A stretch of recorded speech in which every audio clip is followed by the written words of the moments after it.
Hey.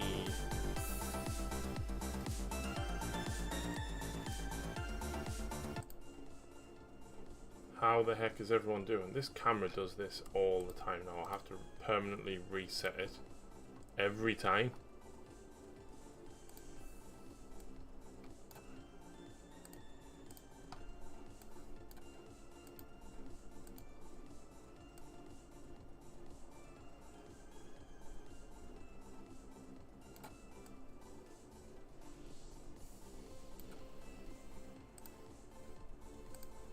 So, how the heck is everyone doing? We are working on some Nurgle Deamons for my latest painting video on YouTube. And I did quite a lot of these Wednesday night, I think.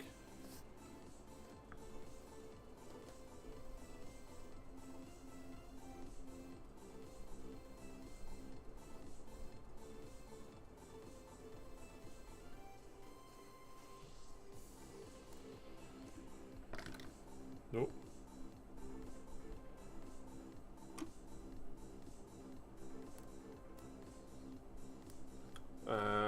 We've got the Nurglings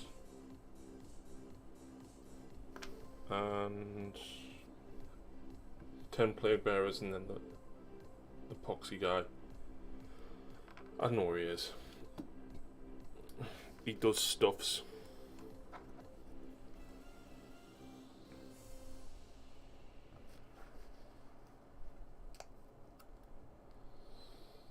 So, I've already done the first part of the video and then showing painting the brass. So basically I'm just painting the rest of the brass all off camera now.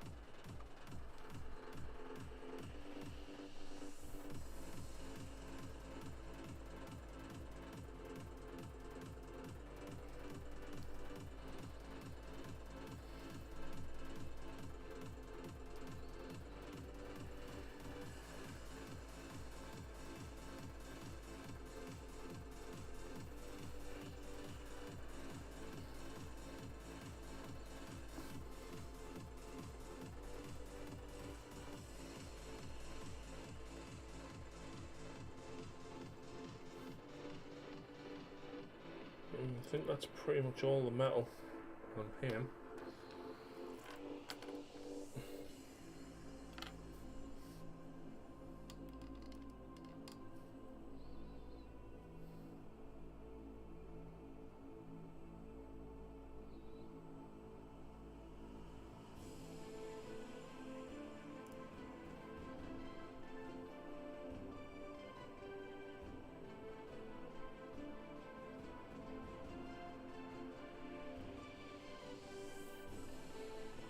So I wanted to do something quite a bit different, so hence the purple, but when they're all painted I'm going to do an OSL underlight from the bottom using fluorescent green.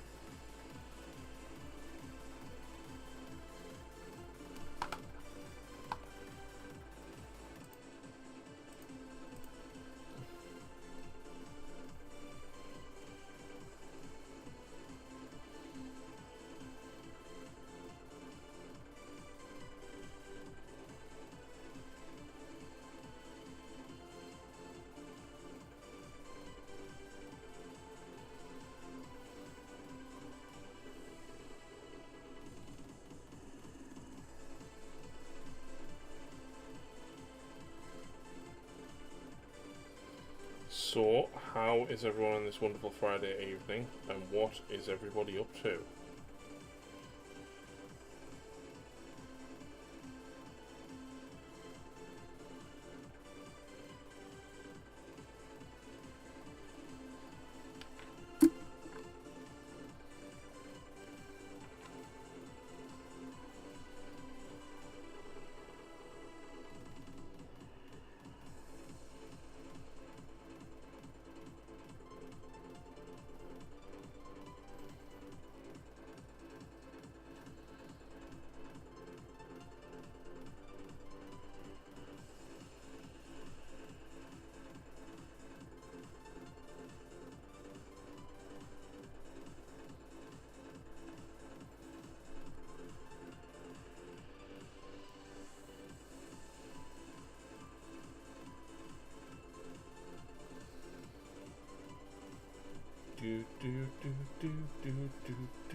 Purple Deamons. Yeah, I'm going for something a little bit different. I'm going to do a full painting video on these, but I am going to hit them with an underglow of fluorescent green.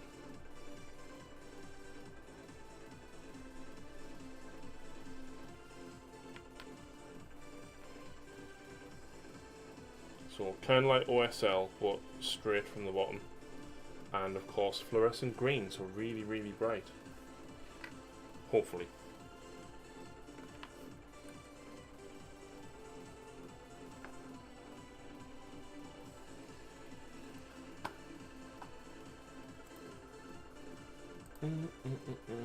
Can't go wrong with, well, it can go very wrong.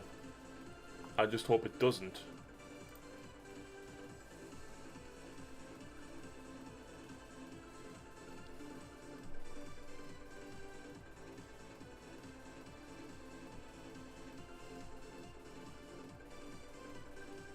So, how is range this evening? What are you up to?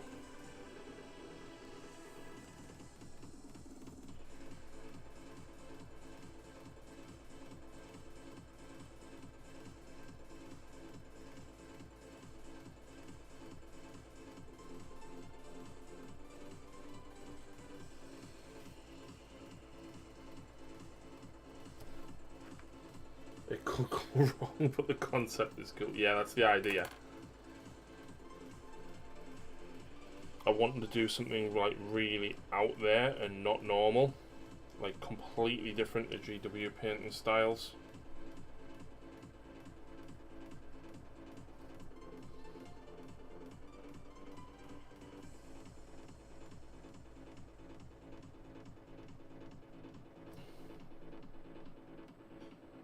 Painting Plague Marines, nice.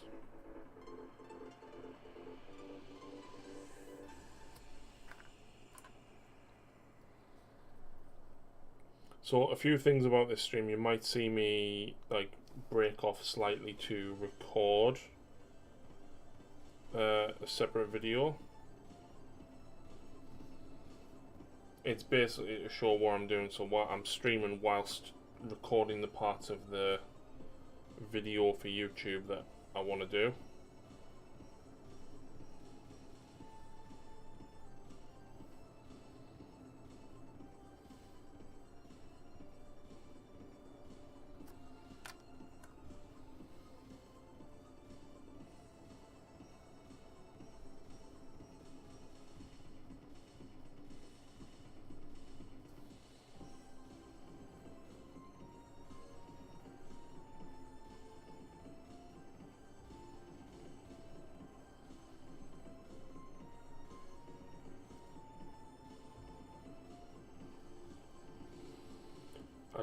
I didn't know what colour to do the boils and stuff on these, but after talking with Roger, I think I'm going to do them yellow.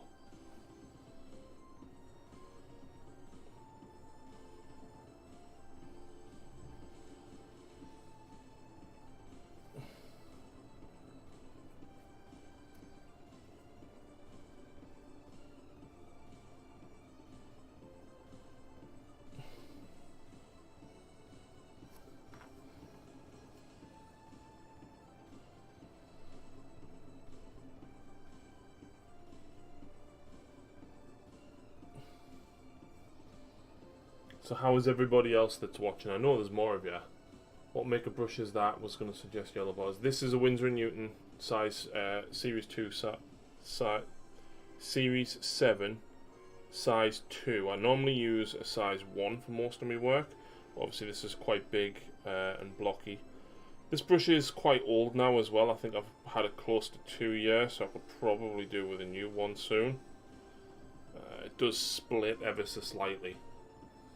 Purple, bright green and yellow will definitely stand out. Yeah, I don't know how bright yellow I want to go. I might go Avalon Sunset for like the base of the boils and then like just highlight them up on the top with like Uriel yellow just to make it bright on the top. don't have any fluorescent yellow, so I can't like put that on. But at the same time, I'm thinking if I paint the boils yellow, right, could I drop some Nurgle's rot around it to use the Nurgle's rot as the recess shading, right? Or maybe it's the Plaguebearer flesh contrast would work.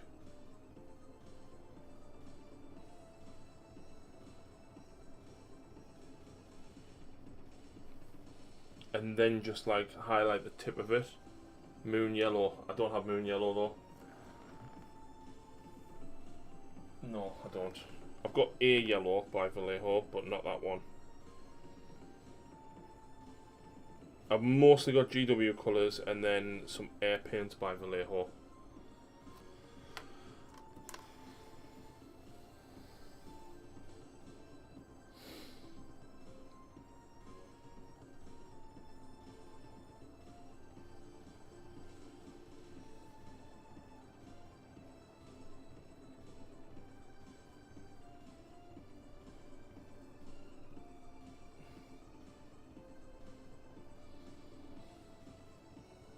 It's nice on Avaland. Yeah. I'll see what air yellow I've got. Oh, actually, I've got 2 yellows there. One of them could be that. I'll see what it's like.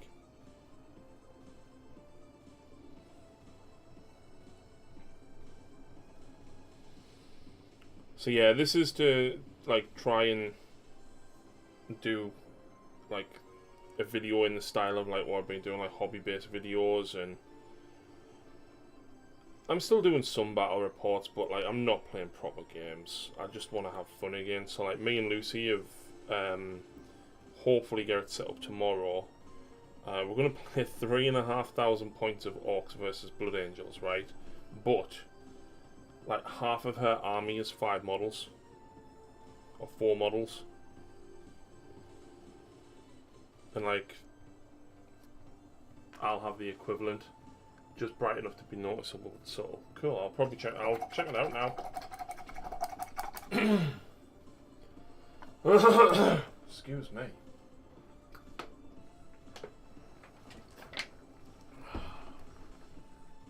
Oh, look at that! It's moon yellow. Look.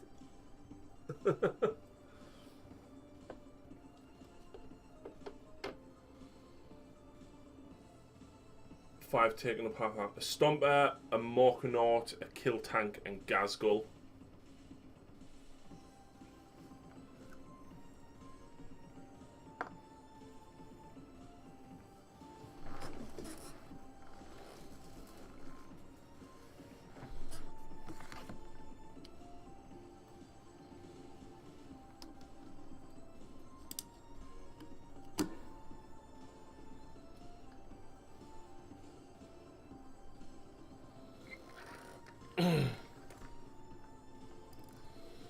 Right, let's go for the easy models.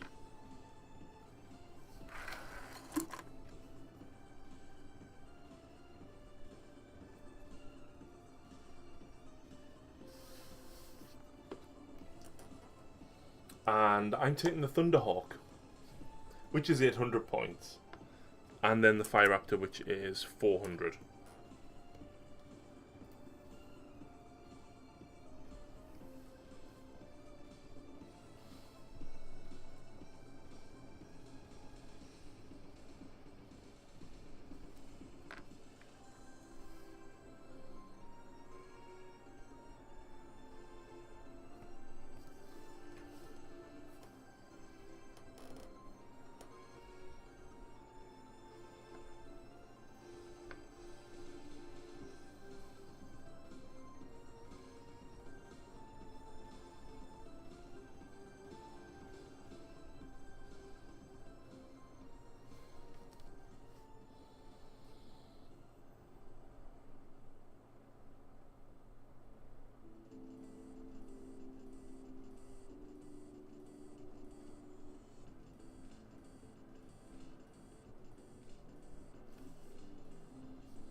Hey Jordan, how's it going, man?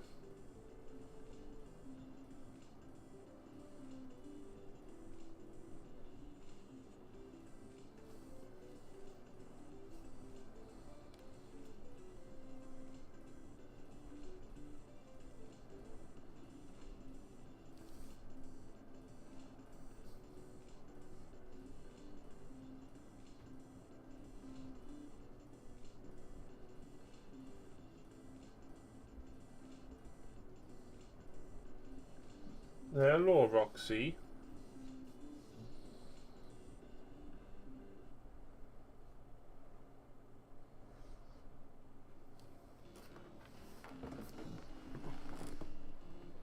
Come here. There you go. Lie down. Lie down, baby.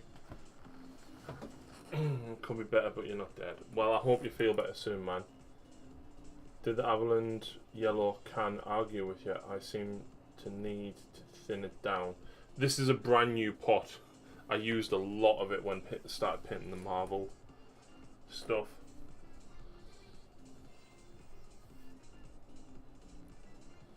So it's pretty decent consistency at the minute.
You alright, Lou?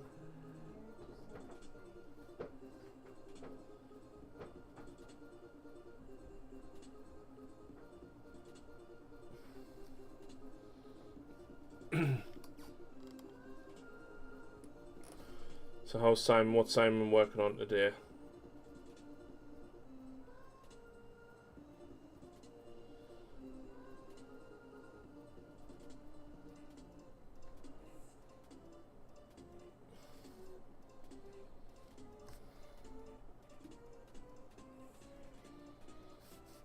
Do.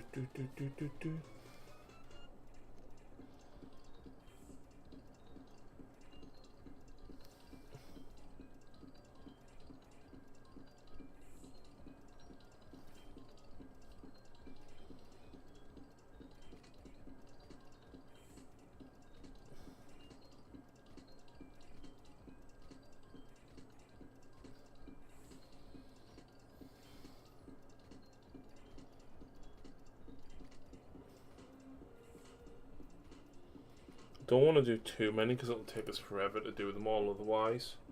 Not working on anything at the moment. Ah, man. I hope you get your mojo back soon.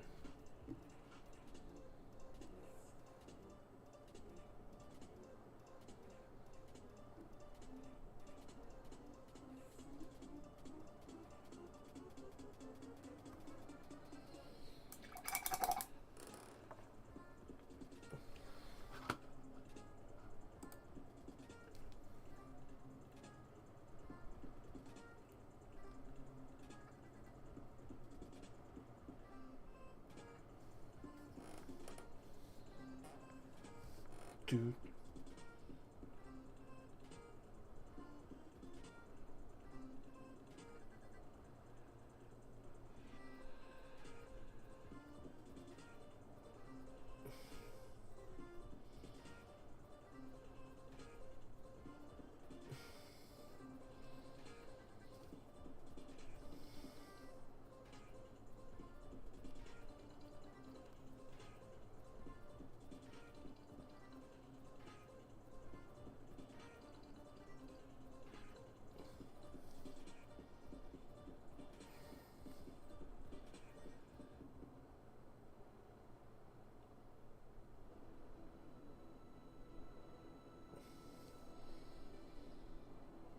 Just gotta deal with some stupid crap. I'm going to have to move soon. Oh man. I thought you'd not long moved.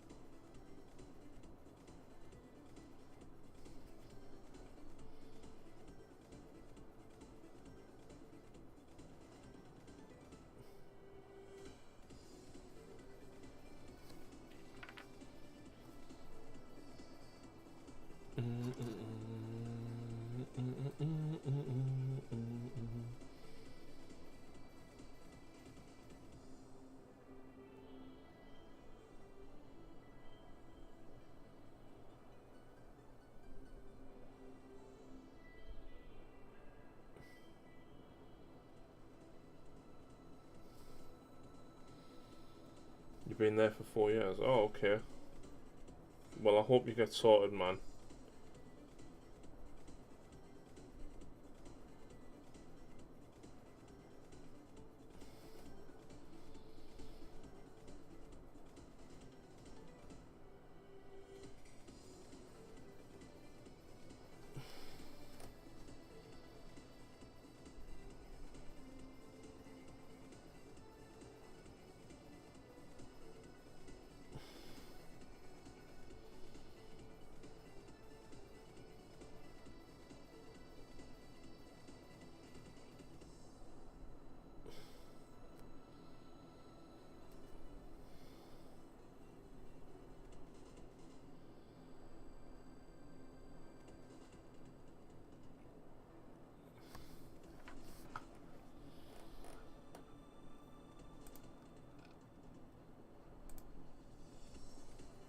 Oh, Mitch is on.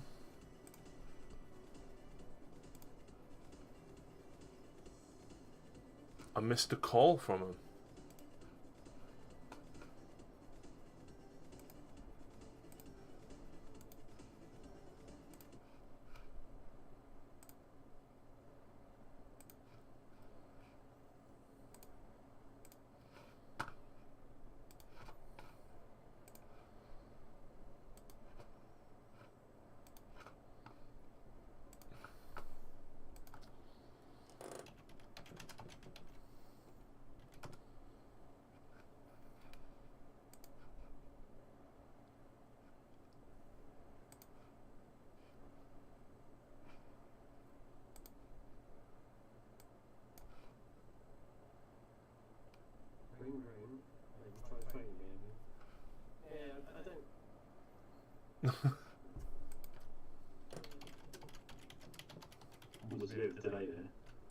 Can you hear us? I can hear you. I can also hear me in the background. Yeah, I just muted your stream there. My Discord never called when you rang us. No, mine, I didn't hear. It didn't ring when you rang either. How the hell's it going, man? Yeah, it's alright. Luckily, it's Friday. Oh, tell us about it.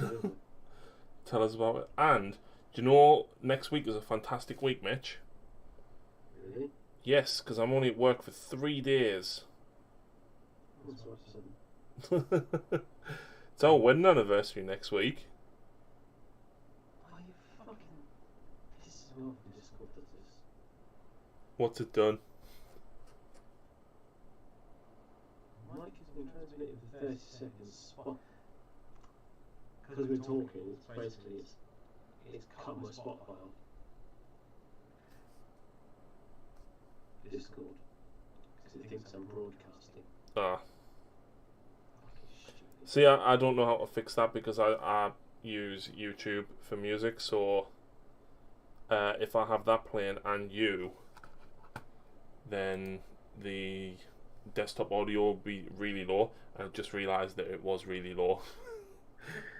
Yeah, it's well, it's just everything's. They do it because they reckon it's gonna be you could be streaming the music to other people. So it's like, oh yeah, I am. I'm doing it on Twitch. So what's the difference? It's all fucking copyright free. Yeah, well, it's not copyright free. It's music that you're allowed to play as long as you share top corner the artist. Then they're Yeah. cool with it. But Spotify's just like, nope, I'm going to shut down your. Sorry, not Spotify. Discord's like, I'm going to shut down your Spotify because you're talking to somebody because you could be playing them the music. Oh no. It's like, well, if they were listening to my stream, they'd hear the music any fucking way. What's that? With me, Mm. Nurgle Deamons. Dr. Colossus in Mitch's chat. How you doing, man? For people watching on my channel, go and check out Insipid Hail 7 on Twitch. I don't know if I can. I think I should be able to do a shout out command. Yeah, it should just be so and my name. Well, the account.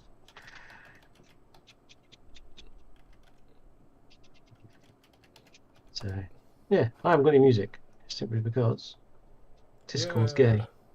There we go. I am currently painting boils on plague bearers. There you Jordan. Yellow on top of the purple of the plague bearers. Yellow. Ooh. Yellow. Ah. Tyrannic did some blue ones. Well, the idea with these is I want to do something completely out there that's nothing like what GW would ever do. So what I'm doing is going quite a rich purple, right? Mm. Obviously, the yellow will stand out like a sore thumb, pun intended. And then I'm going to do underlighting, like zenithal underlight, with fluorescent green. Purple and yellow are complementary colours anyway. Yeah, but I'm going to do the underlighting, so I'm going to do like reverse zenithal with fluorescent green. Oh, nice. So that's like very weird. And it's a very out there technique that I don't know if it's going to work. I'm about to ruin a lot of models if it doesn't. I'm just trying to get this fucking.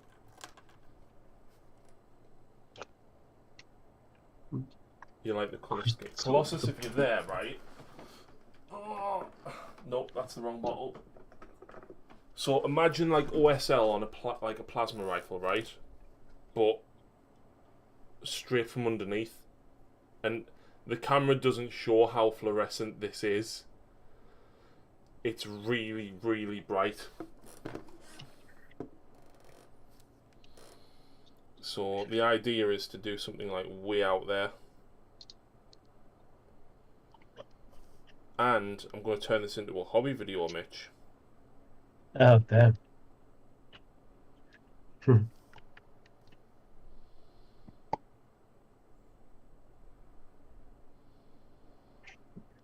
I've got some fluorescent pink as well. I think I'm going to do all the guts and broken flesh bits in fluorescent pink. Oh, nice. So they're like glowing entrails. Yeah. The fluorescent green would be good on nids. It would. And I know I've spoke about this in the Patreon chat, Mitch, but I'm genuinely considering selling a couple of armies. Yeah. Like, yeah, I remember you saying about that. I think I would sell me Eldar and me nids, right? And me Nighthaunt. And I don't like the way Deathwatch are now. I love them in 8th edition, but I don't like them in 9th. They're basically just Space Marines now. And I don't like it. So I think I'm going to sell them as well. Oh, Boomdaka Snazwag. I can't hear it because you'll get the echo because I haven't got a headset on. I've just seen him play that Boomdaka Snazwagon. I think No, I thought I'd fix the music then, but no, Discord's being a prick. Oh, fuck off, Samsung Pay. I didn't press that.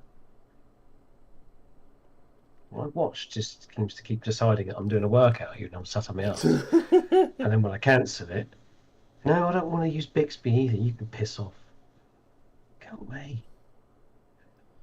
So how's the monolith coming? Ah, frustratingly slow. Hmm. That's why I get fed up with painting, because things just take so long to paint. I get pissed off with it and just give up. Paint like a one-off miniature. The trouble is I've got thousands of one-off miniatures. Yeah, so go and get one and paint that. You get, oh well, I've got this guy I've started. Can't be arsed with him. I just sick of painting, to be honest. Oh, Lord Exorcist. Yeah, that's with those Galeo alcohol-based golds. Oh, yeah. Duffman, the blue and yellow. This is actually purple Duffman. This is Hexed Lichen and Alien Purple. But there's the drones. They've actually got... what I did, Mitch, is I sprayed the wings with white, right? And then sprayed over them with flip paint. Now, flip paint is supposed to put over black. But over white, it basically becomes glittery and shimmery. And the camera doesn't show it off as much as what it looks. But it's cool as hell. Nice. But, I haven't even painted these yet. And I'm already nervous about putting the fluorescent green on them. I'm also going to use white ink for the underspray. Yeah. And I've never used white ink before. But apparently ink is better. Inks are quite good. I haven't used pink, but pink inks. But I've seen, like, say, Borak uses inks quite a lot, and watching him do them, the finish you get is quite nice. See you later, Jotin, mate. Take it easy, buddy. See you later, Simon. Hope everything's alright.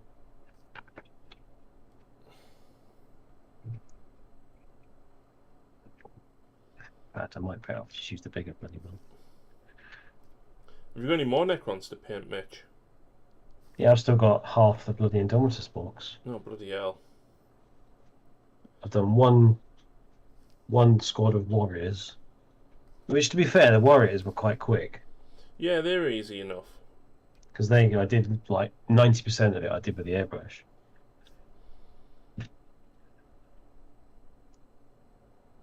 I did all the layering and that with the airbrush, and then literally just did some highlighting and some OSO on the guns, and that was basically all I did with them.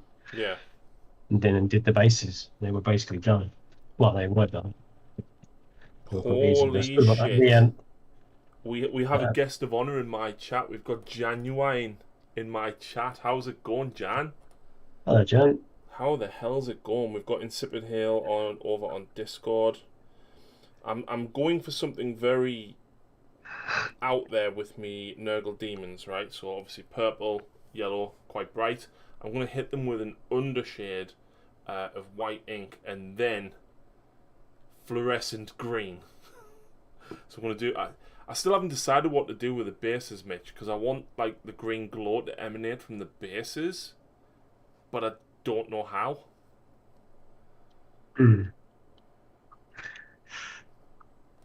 Yeah, that's a funny one, that. Excuse me. Also, guys, if anybody is not following Jan, go and give him a follow. Leave my stream, go to his, give him a follow, because that man is an absolute legend. And Jan, I'm sorry I haven't caught you recently. I went back to the office in June with my new job, so I haven't been able to catch any of your streams, buddy. Sorry. I used to love getting up for work on a morning, Mitch, when I used to work here, right? And actually listening to Jan's crack on a morning. And he'd be there half asleep trying to wake up, and his missus is bringing him a coffee and...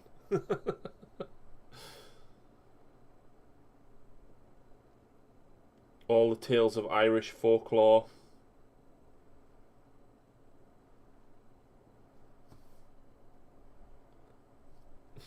Been ticking along. Good man, good man.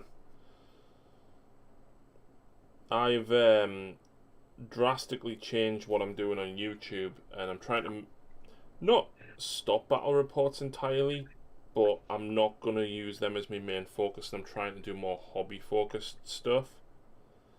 Yeah, As I mean, yeah, I mean, I've I've just just been lost watching. love for the game, Mitch. Well, that's half the reason why I can't be bothered to paint anymore. Because my reason for painting was usually I wanted to build something, paint it, and then use it. Yeah. But now I can't be bothered with gaming at all.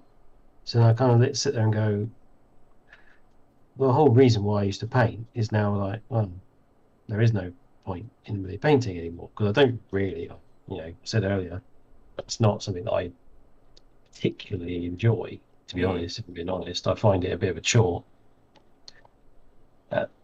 most of the time. And yeah, so I'm sitting looking at models going, yeah, I really want to paint that. And I can actually sit down to paint it and I'm going, I don't want to paint that. I'd rather go and play video games. Yeah, see, I'm at the point where I'm painting stuff for battle reports, and I don't want to do that. I want to paint stuff that I enjoy. You caught me video about that. Yeah, games ought to be fun once it becomes work, work, work. It's not even work, work, work though, because like work is something else. Like I still do enjoy gaming and stuff, but me, one person trying to keep up with like tabletop tactics, tabletop titans, play on tabletop, I can't do that. Like I haven't got a team behind me to do that. I've got a lot of very close friends and Patreons that help me out where they can, and I appreciate that. But it's not a case of me filming a game and then giving Mitch all of the video footage and go, here you go, Mitch, edit that, and then me paying him. Like, that's just not a thing that can happen. There are other systems too with other. Right, so yes, there's other systems with other models. We play Marvel. We love Marvel. The issue is we love 40k and Sigmar models. We love the lore. We do like the mechanics of the game. The issue that I had, and this is what I addressed in my video on YouTube, was that trying to keep up with even 5 or 6 armies, let alone 18 or 20 or wherever it is that we've got, right, is almost impossible when I'm working a 9 to 5 job, trying to spend time with Lucy outside of this as well. Like, I don't have the time to turn things around as fast as what other YouTube channels can, because they do it full time and they've got a team of people behind them. If I film a game, by the time I've edited it and uploaded it, it's out of date. Yeah. That's what fucks me off with the thing. It's like you buy a rulebook and before you've even fucking used it, it's out of date. Mm-hmm. Or there's an FAQ. It's like, come on, just release at least fucking proofread things before you fucking send them out. Yeah. It's not hard, is it? In fact, these things are all produced on bloody like a what's it, PowerPoint or whatever, something like that. So it will come up with a big red line under the word if it's fucking spelt wrong, or even if it's grammatically not correct, it will flag it up. It's like, why are these things not being seen? And they've been like proofread by a 5-year-old or something, and even a 5-year-old will probably pick up most of the mistakes. Yep. It's just embarrassing, really. But like, even as far as going as like the review stuff that they send me, like they sent us Age of Sigmar 3 review. Great, fantastic, thank you very much, really appreciate it. Me and Grant spent like 3 or 4 evenings recording videos, going through the rules, talking about stuff, and then the embargo was up at 10 a.m. on the Monday morning, right? Mm. And they just went on the internet, oh, by the way, guys, here's the rules for free. So it's like, well, what was the fucking point of me doing all them videos? It wasn't it because somebody in the studio leaked them, wasn't it? So they had to basically just go, oh shit, well, which is the same thing what happened to 9th edition, wasn't it? Mm-hmm. Somebody leaked the rules, and it was like, well, shit, cat's out of the bag. You might as well fucking have them now. Yep. Because I think they weren't due for like a week or so, were they? But 40k. like that's fair enough. Someone leaked it. They couldn't help it. They worked with it, right? I reckon something like that probably happened again. Nah. To have just dropped it like that.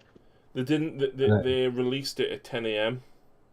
to coincide with everybody's embargo, and like that was annoying because then it was just a case of, well, I've just wasted 3 evenings recording with Grant, plus probably like another day's work worth of editing and uploading. Yeah. Yeah, it is fucking annoying. Master Keener says, sad but true, they keep getting more and more stuff out. I don't know, 4 or 5 years ago, Battle Report was a great thing. Now it's just another sub-army with new models that won't be useful in 6 months. Yeah. And that's the frustrating thing. Like, to keep up, for one person to keep up with one army, even as a casual player, is nigh on impossible. I mean, Mitch, you've got some AdMech. I've not actually used them in this edition because. And why is that? Yeah, I can't be bothered. Too much bookkeeping. And can you tell me how many books you need, Mitch? 4, isn't it? Plus the rulebook. Yeah. So you need the AdMech Codex, which is ridiculously complicated. Yes, you got all their canticles and other. Well, initially there was just the canticles, which was fairly simple and straightforward, wasn't it? Because it was just one of 3 things you could do, wasn't it? I think. 6. 6 was it? Oh, sorry. Even I can't even remember that. But now you've got the doctrines on top of that. Then you've got the core and non-core mechanic. Then you've got data tethers and broad spectrums. Stuff that only affects core, stuff that only affects Skitarii, stuff that only affects infantry. Do you know what I mean? It's like, it's impossible to keep up with. And then, oh, that's not enough. Well, here's 2 supplements for you. 2 supplements that came out within weeks of the Codex. Like, they should have just been in the Codex. Yeah, there's no reason. Again, that is a blatant excuse to make you buy another book. And then you need your chapter approved or whatever. And then your rule book. Yeah, that's the thing. To play a game, you need like 6 books to do it. You need like take a freaking mobile library bus with you, don't you? So I filmed a game with Ian a while ago, and it was Death Guard versus AdMech, right? And I heard rumours that an FAQ was coming out. So I had to rush that and release it before I wanted to release it, really. Yeah, so and I released it the following morning, and it was like, oh, by the way, this FAQ makes your battle report completely invalid because half the stuff you did in it is wrong and you can't do anymore. Yeah, and then you get all the neckbeards going, actually, you can't do that. Yep. So, yeah, I know that, but at the time, I fucking could. I mean, FAQ'd it the same fucking day I made it. I made the mistake of trying to keep up. Now I have more stuff than I'll ever be able to paint. I have Codex Army books gone out of date before I got around to painting an army. Yep. Yeah, that's the exact same thing that happened to me, so I'm kind of at the point where I'm not buying anything now. I'm just going to paint what I've got. See how the land falls. I mean, there are things that are on the horizon that I wouldn't mind getting, but that's simply because I like the models, not because I want to use them for anything. But again, I have the same problem again. I'll have a stack full of models that I'll probably never paint, never probably use, and I'm just like, I'll probably end up selling half of it. Well, I know I mentioned earlier that I'm going to look at selling a couple of armies. I've got a lot of models that aren't painted. Some aren't even opened. And I think I'm just going to start selling them. Yeah, I have got a fair few boxes of stuff that they're either unopened or they're opened but still on frame. Yeah. Haven't been started. They've literally just opened the box, looked inside, and gone, "No, that's cool. I'll get around to that in 10 years' time." Like, I've got Valerian and Alea or whatever, that Custodian sister. Mm-hmm. They can get sold. For some reason, I've got 2 copies of Ajax Agitone. Mm-hmm. I've got a Primaris Mephiston. I've got. Oh, didn't you buy one with the code with the Salamanders supplement, and then they sent you one as well? Yeah. Yeah.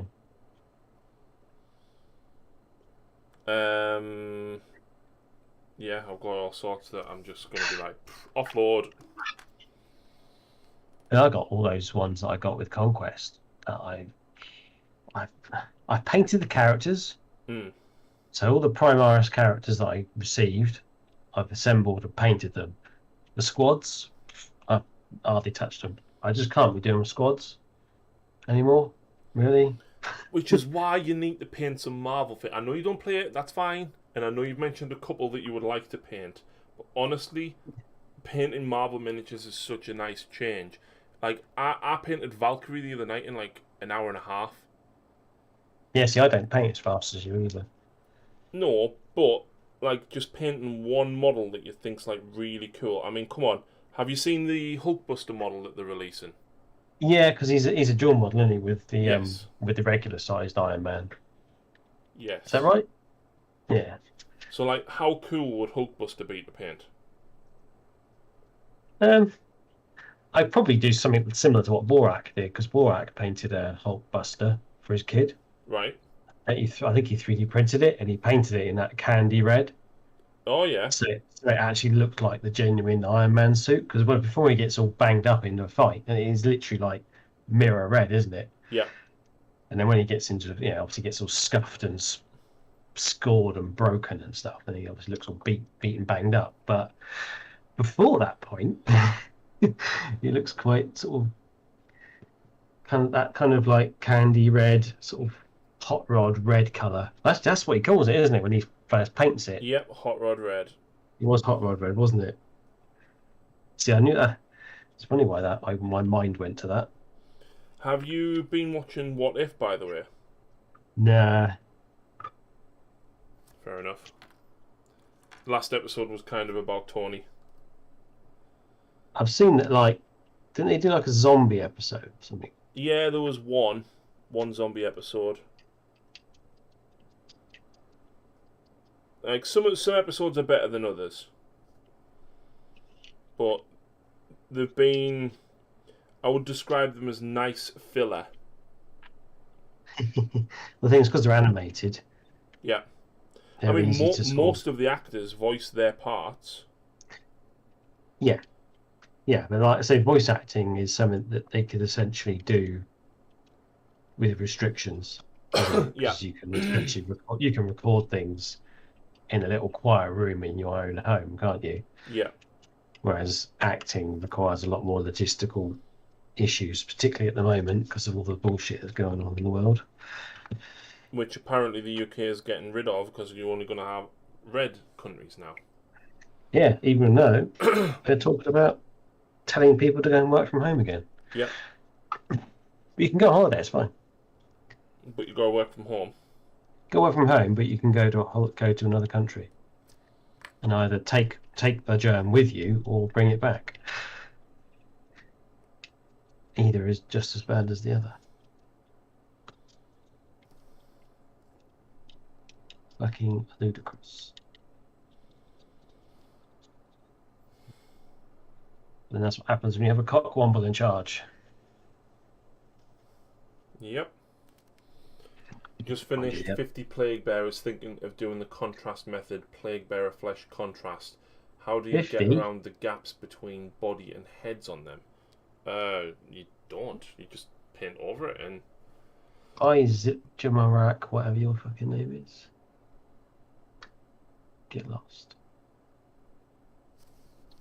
Fucking bots. But yeah, Nigel, you wouldn't. You would just paint over it and it would just be a recess. Now just banned your bot. Ah, cheers. I don't think Mark or Daniel is actually around tonight. Mark normally lurks and never says a thing. So Mark, if you're there, hello. Borak's usually about to cover mine. He's usually painting in the background, which is why he doesn't talk much. Because he's actually painting. Because he's what? He's painting. No. He's usually hobbying. So you know, it's like it's I find it, if I actually engage with someone I'm watching, I don't get anything done Yep. because I can't type and paint at the same time. Which is why if I'm sat here and I'm doing something and I see you one, I say hello, but then I'm quiet for ages, but I'm still there. Yeah, I know you're there because you're doing something. It's the same, like say, if someone's there, they'll be there, but they'll be quiet because they're in the middle of doing something. Because as I say, they're probably painting or eating or something along those lines. Yeah, I can see who's Nurgle Army is there. so much fun to play. I don't know. I've never used Nurgle. I watch from the TV, so can't chat normally. But been following for a few years. Well, thank you very much, Nigel. If you are watching from the TV, I presume you're on a PlayStation, an Xbox, or something similar. Go and follow us on Twitch, because I mostly stream on Twitch. Occasionally, I double stream on YouTube as well. I need to do that black. What am I doing that straight away with the green? Idiot. Oh, Mitch, I finished my Dormammu. Oh, yeah. Yeah, Colossus. I'm not happy with the flames. Like, the flames are really hard to do, so I might do some red airbrushing on the tips of them. Do some red. Put some purple. If you go about... I'm not risking that. I'm not risking it. Carroburg Crimson, so it's kind of like a red-purple, about 2/3 of the way up, and then do purple about a quarter of the way up, and then hit it with black on the tips. Oh, no, that's too much. But trust me, mate, how cool are these? Sick. That's how I did my Gulliman blade. I used the 4D glasses flip paint on this. Oh, yeah. So that's like pretty smart. Very blue underneath and then like very green on top. But then I used the fluorescent green and the fluorescent pink to go in the gaps. So this is like the Dark Dimension portal things. Yeah, like where he fights Dormammu sort of thing. Yeah, Colossus says, I'm not painting, I've given away all my paints. Yeah, you gave them all to Garth, didn't you? I remember that. Fair enough, Colossus. Fair enough. Yeah, Colossus doesn't like painting, particularly.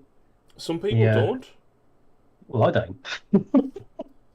Well, I say I don't like painting. I do like painting to a point, and then I'll get to a point where I'm bored, or I'll be like fed up and I'm not getting anywhere. And that's where I end up going starting something else, which is why I've got like millions of things started and nothing finished. Which is why it took me from like May till now to do those bloody bikes. Was it May when you were up here? Yeah, I think so. Jesus. I think it's like the end of May. Well, we're nearly at the end of September, so that's like 4 months? Yep. But then literally the only time I paint is when I'm streaming. I don't paint any other time because I literally don't want to. I can't bring myself to do it.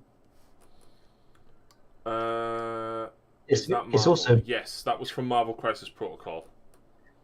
It's a bit different from like say during like all the full-on lockdown before, because we were all sat around twiddling our thumbs, and there was something on Twitch to watch, or somebody I knew who I had watched before on Twitch. I could watch that person and then just periodically like chip in with a conversation as and when. And I did get quite a lot painted, whereas now I kind of obviously a lot of people dropped off. People have gone back to work, don't have time to do it anymore, so there's barely anybody that I used to watch that still streams. You alright, Lou? Anymore. And I kind of watch some of the new ones. It's quite hard to get into like a new streamer, and there's like obviously there's so many all the time. Yeah, like so many people have picked it up now. It's like a need like. And there's not realistically when you look at the viewing figures for Warhammer, like unless GW are doing a stream, it's never over 1,000. You go and look at Grand Theft Auto 5, there's 300,000 people watching it. So it's not even like there's loads of people watching Warhammer, but then there's so many people streaming it. That's the thing. You're a niche within a niche, and that's the problem. Yeah. I mean, I only sort of did it for something to do. Really, I never thought it was going to amount to anything. It was more just to have some company while I painted. But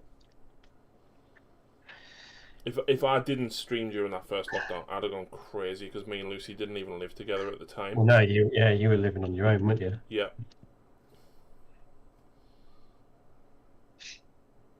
I didn't see it for like the first 6 weeks. Mm. And then he said if you're a single person, you can bubble with another household. Yeah. So I was like, yep, I'm bubbling with Lucy.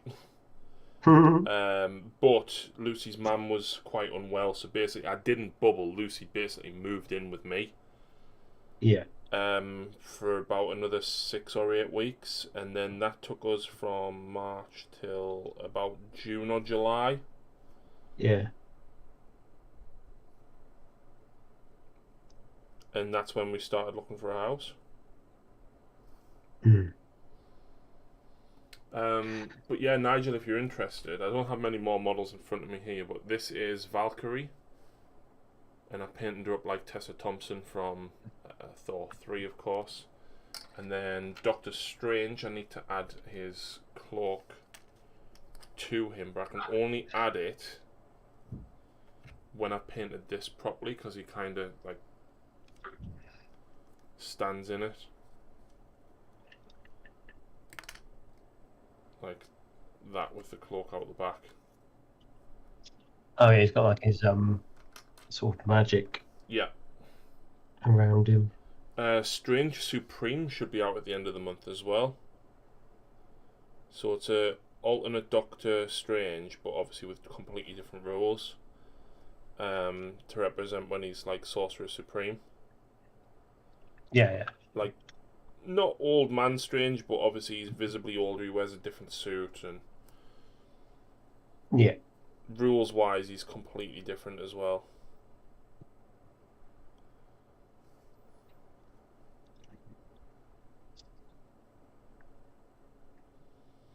I need to paint some more Marvel. I want to try and get through like 2 or 3 Marvel miniatures a week.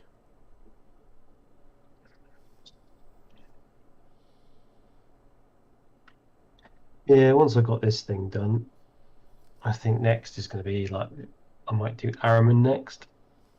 Araman's a nice model. I did a commission one about 2 years ago.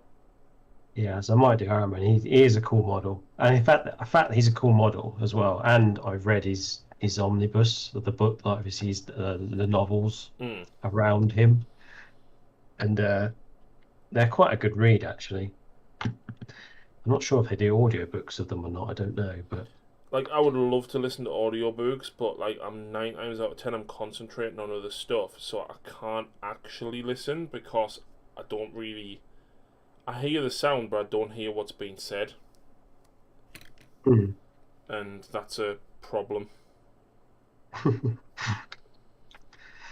So yeah, those John French books about Araman are really good. He makes you feel sorry for him and loathe him all at the same time.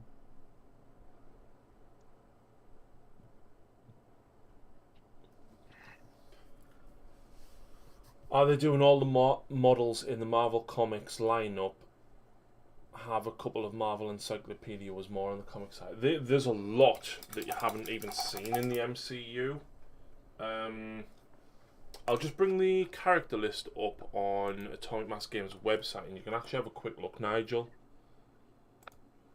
The gallery's probably going to be the quickest. It's quite weird because they've done like a lot of characters, and because they've written and done the movies all for sort of theatrical purposes and theatrical reasons why they've done the stories the way they have. And then at the end of the day, it is a fictional universe, so they can do what they want with the story realistically. But like a lot of the older sort of books and comics and cartoons and things like that, like say, they try and follow it and they don't at the same time. It's weird because some models are very clearly MCU inspired, but some are very clearly comic inspired. For example, if you look at Captain America's model, like he's very clearly MCU inspired. Yeah. But when you look at Doc Ock, it's like very clearly comic book.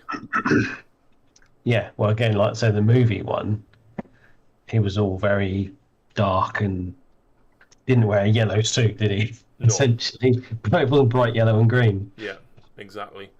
So you've got quite a lot. I'm not going to list all the characters; it would take too long. But like, probably more obscure or unknown ones. MODOK is well known, but he's never been in the MCU. You've even got Shuri and Okoye and Killmonger. You've got Miles Morales, Spider-Man, and Gwen, or Ghost Spider. You've got Hela, You've got the Black Order. You've got all the Guardians, Green Goblin, Hawkeye, Ant-Man and Wasp, Enchantress, and Angela haven't been in the MCU. Kingpin. You've got Bullseye and Taskmaster, very much inspired by the comics instead of like movie-style versions of them. I like the Iron Fist model and pose. Iron Fist is cool. Here's something I found on the web. Alexa, dismiss. Idiot.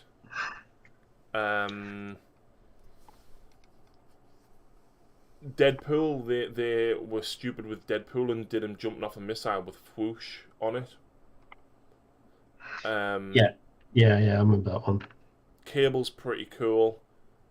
Blade, I really like the Blade model. I think that's awesome. The Mysterio model is comic and movie, really, because it's pretty close.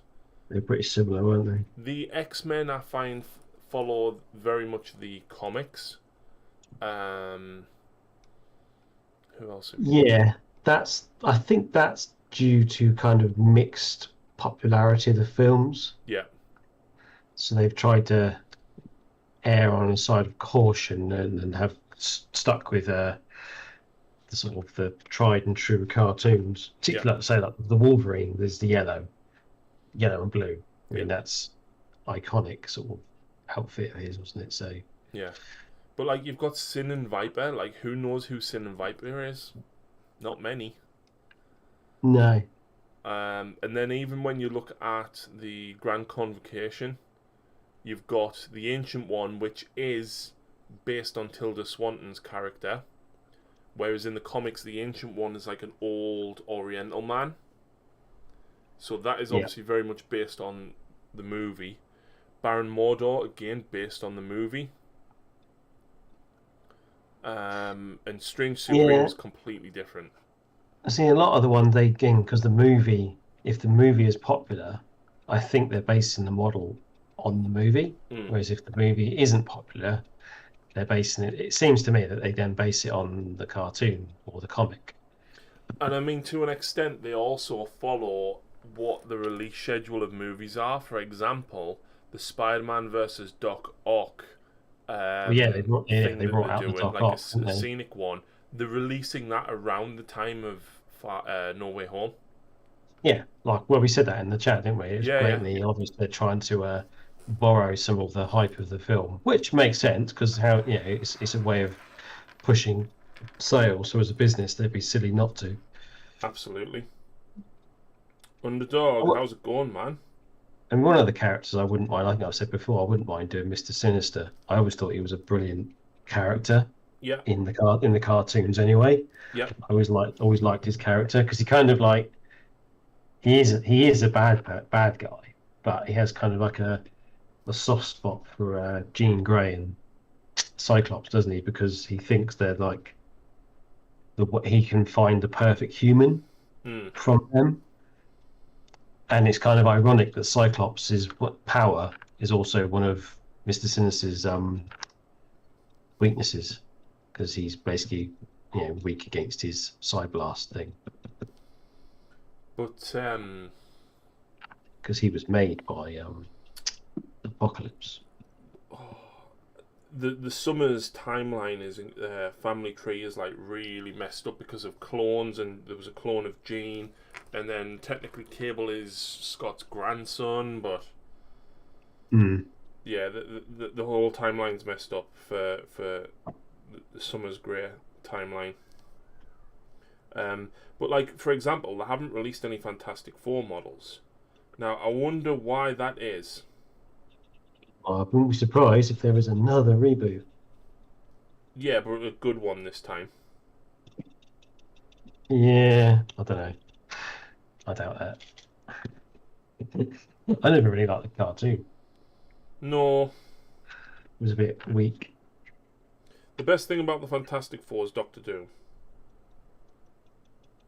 Yeah, the Nemesis is actually quite a decent Nemesis. It's just the actual heroes themselves are pretty lame.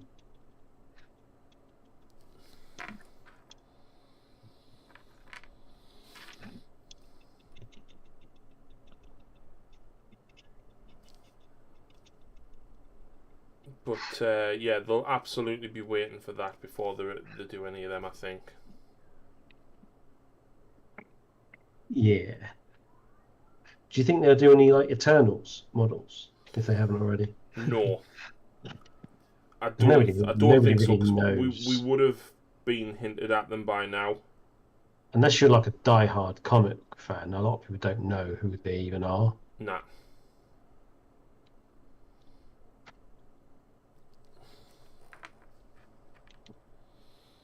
Going to be odd seeing Henry Cavill as Cyclops after being Superman. If he is. If he is. But I agree it would be a fantastic casting. It depends whether Discovery Channel grab him. Why do they 'Cause want him? Why the Discovery Channel? Because they're supposedly going to be allegedly attempting to fund the Snyderverse.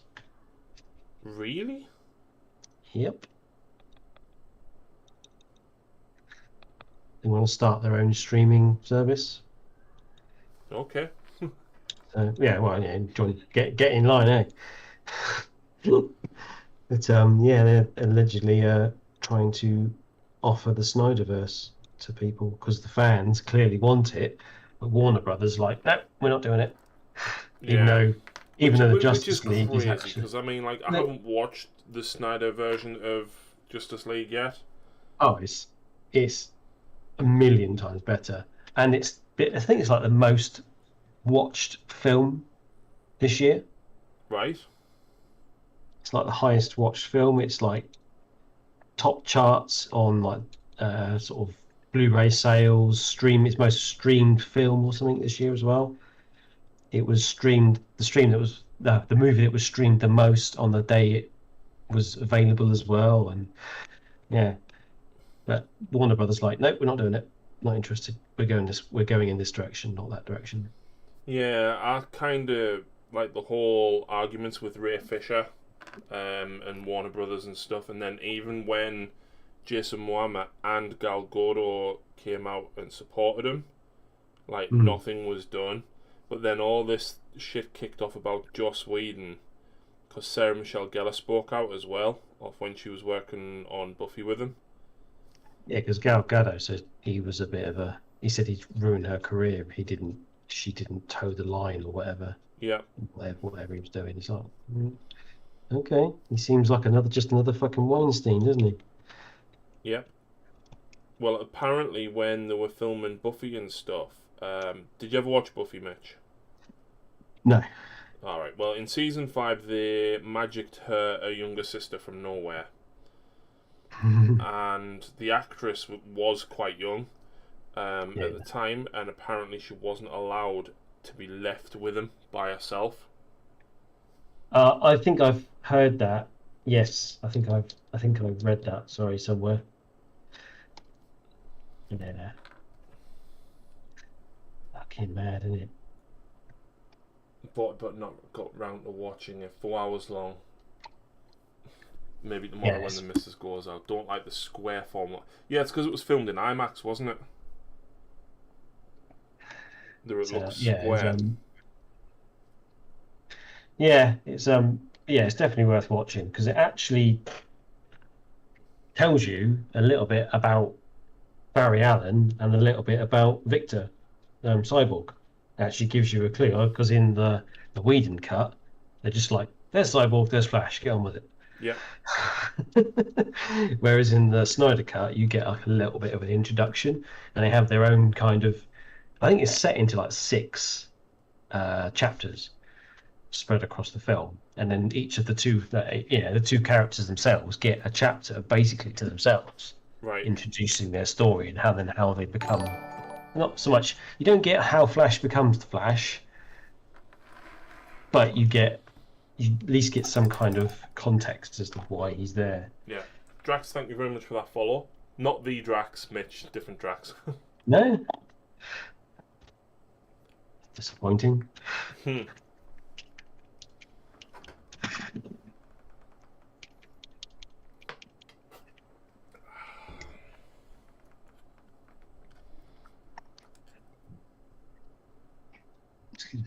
You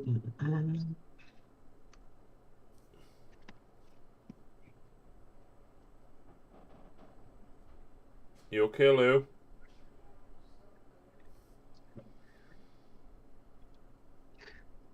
Need to be.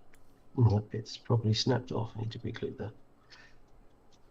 I'm deaf as fuck, right, Mitch? But I always hear when she gets up.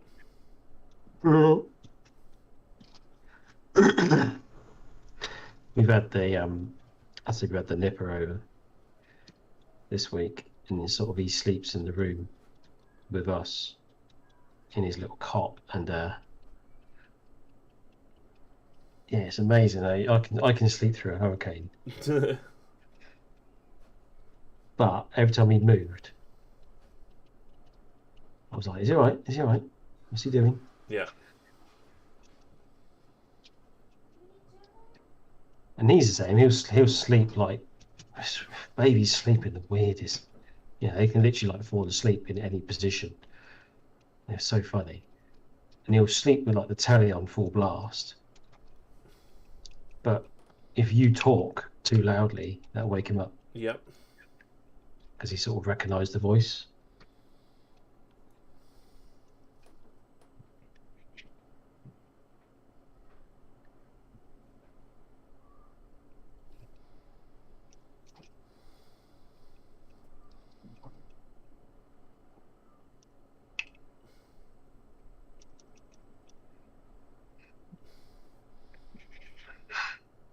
Is it okay to say that I'm sick of painting yellow boils now? Mm-hmm. I've only got 2 drones to go, though.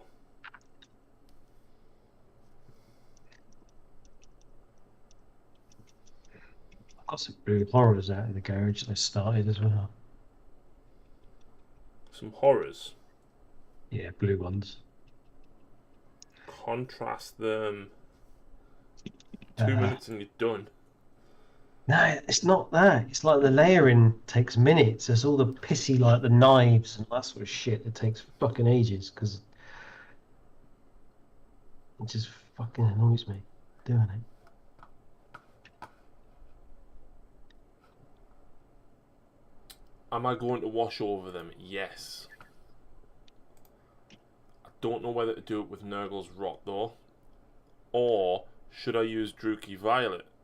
Because then it'll dull the colour down and then just touch it up with that moon yellow. So if you do Druchii on the purple, it will, like I say, it will dull it a little bit. And then when you dull the layer, then maybe just like highlight it a little bit, and then your yellows will stand out a bit more, won't they?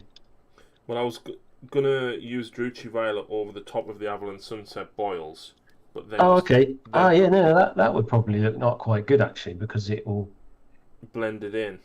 Yeah. But then if I highlight the tips with just the brighter yellow,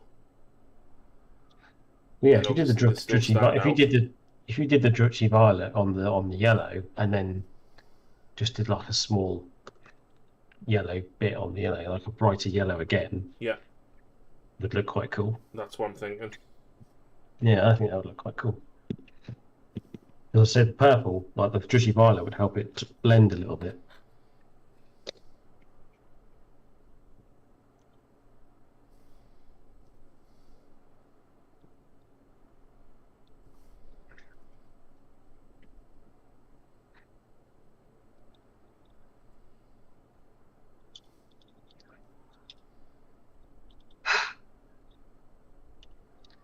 I was going to do all this OSL with the airbrush, but I'm lazy. You what? I was going to do all this OSL with the airbrush, but I'm lazy. Yeah.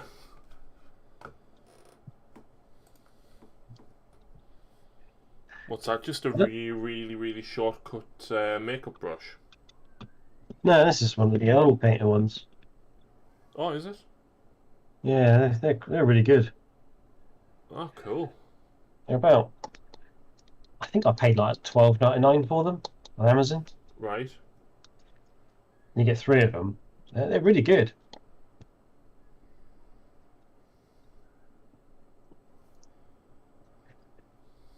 They hold their shape nicely.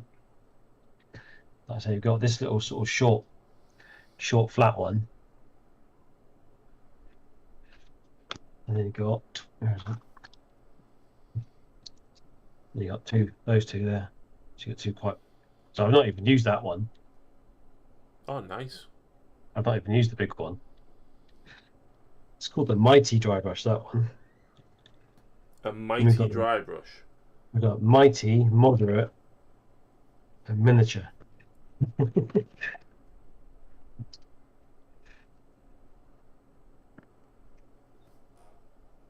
Ah, I haven't done. Missed that. God damn it. Oh, one drone left. So I've got the mind you, I need to do the weathering on this first before I do the dry brushing. It's quite a nice touch, this actually, the little geezer coming out of the portal. Yeah, I think it's a fantastic model, right? But in my paint scheme, I think I would want to shoot myself if I tried to paint it. Like, can you remember when I did the Silent King? Yeah, I remember you were close to it. Yeah, like I would love a new monolith, but I don't think I could bring myself to paint it in my style. Problem is with me, I try to make every model like look as best as I can make it, rather than I just want it to. And then I get halfway through it going, if I just like painted it half as good as I think I can paint it, yeah, I would have finished it a long time ago and probably would still be happy with it. Whereas now I kind of fixate on stuff and try to make it as good as I can humanly make it, and by the time I finished it, I look at it and go, I don't really think that made a difference in what I did there. And I should have just like flown through it like I would normally, or like I used to. I used to fly through models. Whereas now I think I'll try too hard. Nigel's asking if Hulk is in scale with the rest of the models. He's quite big. There you go. He's quite chunky. He's a singular model kit as well, isn't he? He's one of the more expensive ones because he's actually on the largest base that they do. Yeah, he's a big model. Yeah. In game, he's what's called size 4, because you can push stuff around and throw stuff. Like Cap actually got a bit of an update, Mitch, so he can now push somebody with his shield that is size 3 rather than size 2. Oh.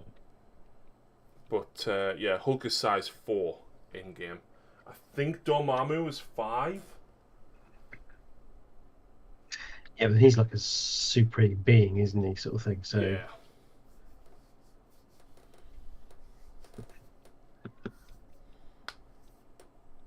Yeah, Hulk's a good model. In comparison, have I got Venom there? Is that Venom? Yeah, so there's Venom and Ultron, who are on the second biggest base. Like, and then compare them to Hulk. Like, Hulk is still, like, massively bigger than Ultron and Venom.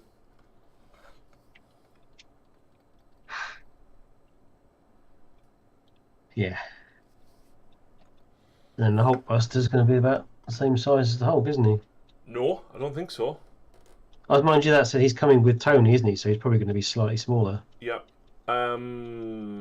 Miss Marvel's bigger form comes on the big base. Which is kind of weird, because I say, I suppose it's not loosely based on the film, because in the film, the Hulkbuster actually looks bigger than the Hulk. Yeah. Yeah, Dormammu is huge, isn't he? Dormammu is massive. So Dormammu is £80, right? RRP. Obviously, I didn't pay that. But you get him. You get 2 of them floating portal things, and then you get the throne to play, because you get a mission with just him. It's like a ultimate encounter mission. Oh, yeah. And it's like a special mission that you get with him, and then you get his portal. Yeah. That's cool. So Venom was same size in the Disney models from the computer game. I don't know what that means.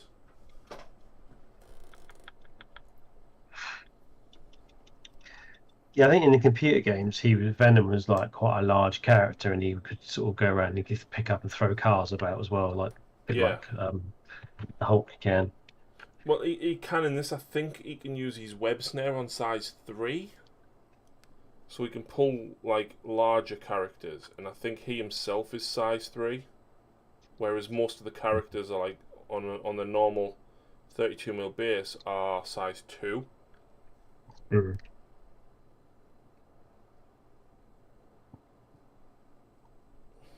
I'm guessing Rocket's size 1. I don't know.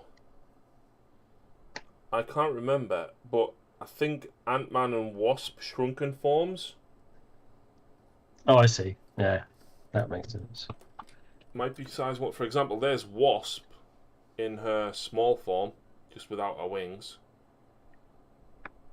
And that's the same size base as all the other characters, but you can see how small she is. Yeah.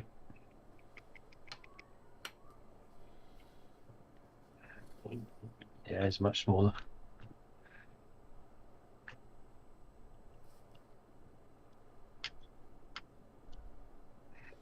Have you seen the trailer for Hawkeye yet, Mitch? No. I sort of briefly saw it on my Facebook, but I had the sound off because I was at work. There's not much to show in it, really, but it's obviously just to go like, hey, look, we're coming out. Yeah. It looks okay. Again, it's another filler, isn't it? Realistically, because they couldn't film movies as easily as they could. Yeah. And they kind of, and the popularity of some of the other ones, they kind of thought, let's do some more. Like, realistically, Falcon and the Winter Soldier, I think they could have made that a movie. But I'm glad they did it as a series to tell a longer story. Yeah, because like I say, you got more content out of it, didn't you, as a series? With that, I think it needed it, though, because obviously, at first, like, Bucky and Sam, like, they don't like each other. They've literally only got Cap in common. And, like, Yeah. it shows you them growing, it shows you the struggles that Sam went through. And obviously, the development of John Walker, rather than just going, oh, he's John Walker, he's a bad guy.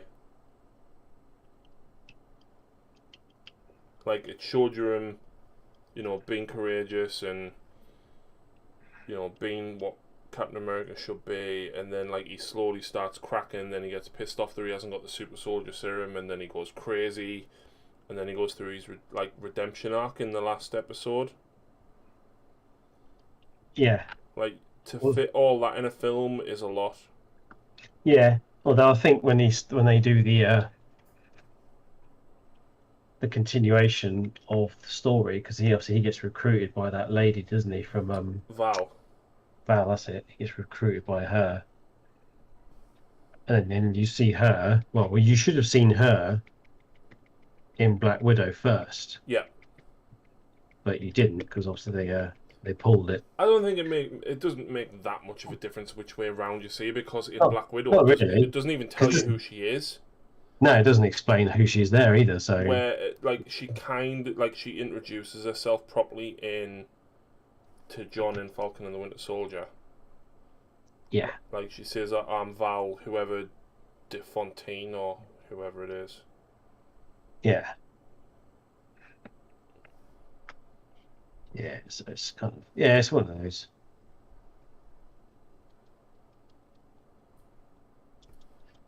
But so they're like a kind of, I know they're all vigilantes in a way, but they're kind of more of a by any means necessary bunch of vigilantes as opposed to... Well, apparently that's setting up the Thunderbolts, because have you seen Shang-Chi yet? No, I haven't. Have you seen the trailer for that? Yeah. So you know Abomination's in it? Yeah. Well, you don't see much more in the actual movie other than him and Wong are actually talking to each other. Well, Wong's talking at him. Yeah. And he's like kind of training him a little bit, and then he opens a portal back to some prison somewhere, which everyone thinks is the Raft. Yeah. Which is obviously Thunderbolt Ross controls the Raft, so that's kind of 3 people hinted at being in the Thunderbolts. Well, in the comics, General Ross actually becomes like a Hulk creature. Yeah, he's Red Hulk, isn't he? Yeah. So, but he's quite old in the films, isn't he? So I don't know whether they will do that or not. Yeah. But I suppose then it would just be CGI anyway, isn't it? So Yeah. But no, it's definitely the same character as what's in the Incredible Hulk because Wong actually references him as Emil, not Abomination. He calls him Emil because it's Emil Blonsky, isn't it? Was it Tim Roth? Tim Roth, yeah. Do you know what? Like, Incredible Hulk's not the best, nowhere near the best of the Marvel films. Right? It's not the worst. I think there's worse MCU movies, but Be nice if Tim Roth gets his part back. do you know what? he's That, quite a good actor. yeah, exactly. Like the whole thing with him and Ross backwards and forwards, and he's like, "Oh, if I had the body, like, if I knew 10 years ago what I know now, I'd be unstoppable." And Ross is like, "I can probably arrange that for you." And then like the whole scene where he finds him at the university campus, and like Roth just starts walking forward, and he's fucking blasting him with the assault rifle. And then he's just like throws the assault rifle, just runs into him, and he's proper going toe to toe with him. Like that whole scene for me, like that was awesome. Yeah. Yeah, that the Ed Norton one was definitely better than the Banner ones. Oh, the for Ang sure. Lee ones. Yeah, the Banner ones weren't very good at I've all. watched that once. I have it on Blu-ray. It's still in its cellophane. Yeah, they weren't very good. Well, I'd say that wasn't very good, I should say. Yeah, but that was following in the guise of the Tobey Maguire Spider-Mans, wasn't it? It was, yeah. And Yeah. like the early Fantastic Four, because it was like corny and cheesy. Yeah. We actually just rewatched all of the Spider-Man movies. Well, I say all of the Spider-Man movies. We didn't watch all of them because we haven't rewatched the Tom Holland ones yet. But we rewatched the Tobey Maguires and the Andrew Garfield and Into the Spider-Verse as well. Yeah. I still prefer the Andrew Garfield ones. I just feel he got such backlash because it was a case of Sony going, he's the Spider-Man origin story again, and people were like, "Oh, boring, yawn, we've seen this."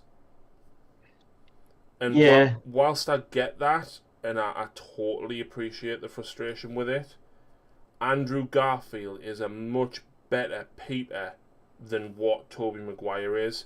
Like, we were watching Spider-Man 3, right? And there's a scene where MJ breaks up with him on a bridge in the park. Yeah. And Lucy was just like, fuck's sake, this acting is terrible. And it was. It really was.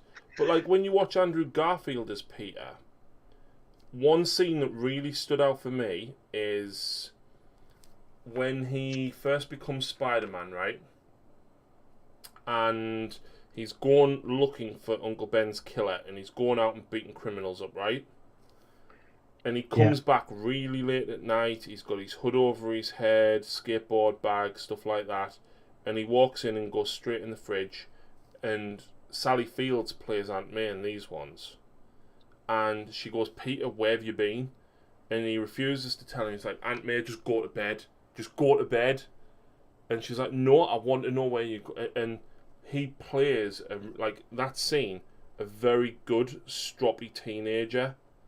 Yeah. Like, basically telling his auntie to back off.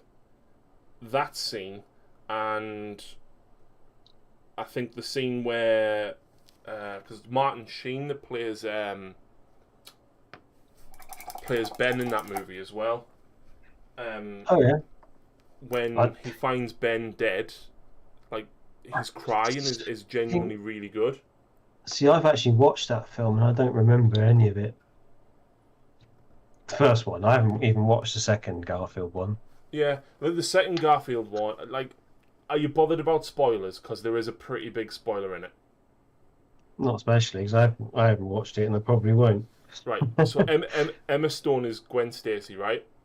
Yeah, I know. Yeah, She dies at the end, yeah. same way she dies in the comics. But, like, his acting like when he picks her body up at the bottom of the clock tower and everything. Like it was really good, and I genuinely think he was a very, very good Peter. Another scene as well, like May asks him to bring some eggs in, and he forgets. And then right after the fight scene with Lizard and everything at the end, he walks home. He's battered, bruised. He walks in, slouches his bag off his shoulder, pulls a pack of 12 eggs out for May, and just grins at her. Yeah. Like he was a very good dork. Yeah. Aquaman was a surprisingly much better movie than I thought it would. Aquaman was decent. Yeah, I like Aquaman. Aquaman genuinely was decent.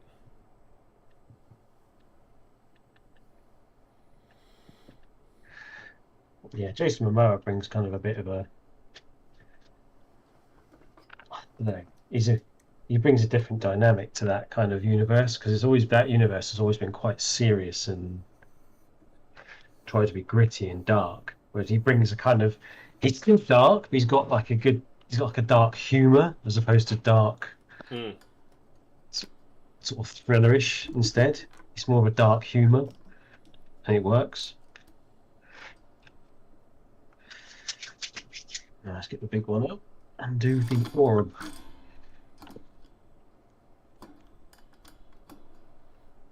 Absolutely, McPherson. Aquaman didn't take itself too seriously, or at least the lead actor didn't, and that worked. Yeah. Yeah, he's literally like a penultimate kind of Kiwi. Yeah, he doesn't take life too seriously. He's not there a to have a Kiwi. laugh. Isn't he Kiwi? No, he's like Hawaiian. Hawaiian? Oh, I thought he was like a New Zealander. No, he's like Hawaiian or something. Oh, I don't fucking know, do I? He's like Hawaiian, Samoan, kind of along the lines of The Rock. Like similar area. But he's not from the same place as The Rock.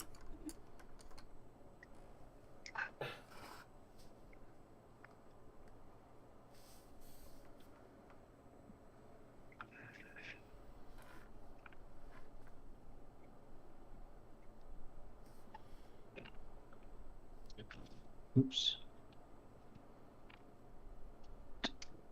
Come. So this thing, if you ever do, let's say you ever did get one of these, you have to be prepared to build it like this. What, in 20,000 pieces? Yeah. Otherwise, you're going to have a bad time. In short, you're going to have a bad time. Because it is... Problem is, if you would assemble the whole thing, there'd be bits that you could blatantly and clearly see, but never, ever be able to get at. So you just have to kind of... Hello, baby. Hello. Is that a doggo? What's the matter? Is it too hot in there with Mum? Hmm?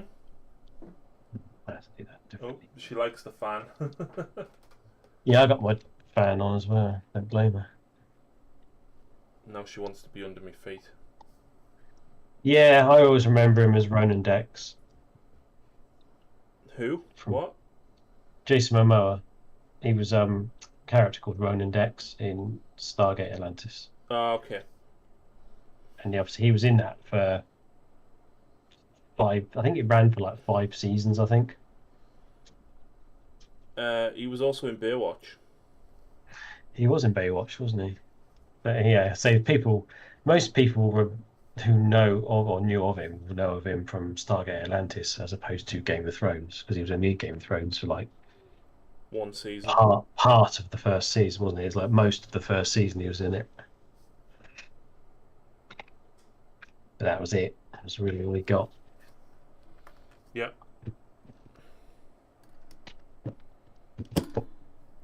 But he was good at it. I That scene follow with him on the, Instagram, right? He's so funny on Instagram. Like he's brilliant. Do you know he's into motorbikes? He plays bass. He throws tomahawks. Like, he's such a cool guy. Yeah. Yeah, he is pretty cool. He's what was I going to say? I forgot what I was going to say now. It's gone. Oh well.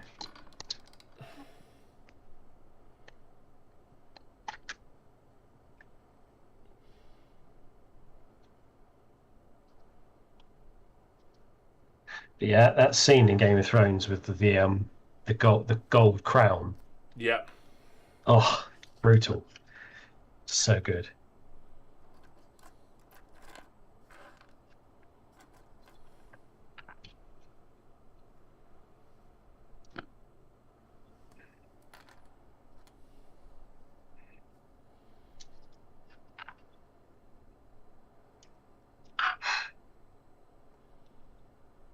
I'm painting all the guts pink now. And then I'm going I'm going to highlight them with the fluorescent. Yep. It's cool. So this thing hasn't got any shift paint on it. It's got interference paint instead, which is similar.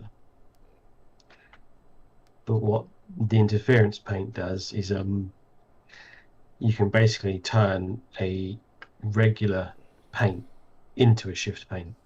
All right. With it. So you say, for example, you were to paint something green, just sort of matte, normal matte, sort of satin green, and then you were to go over it with, say, the red interference color, you would then get a red, green shift paint. Oh, nice. So you can essentially make your own. There's a set of 6 of them. So you get, I've got one right here actually.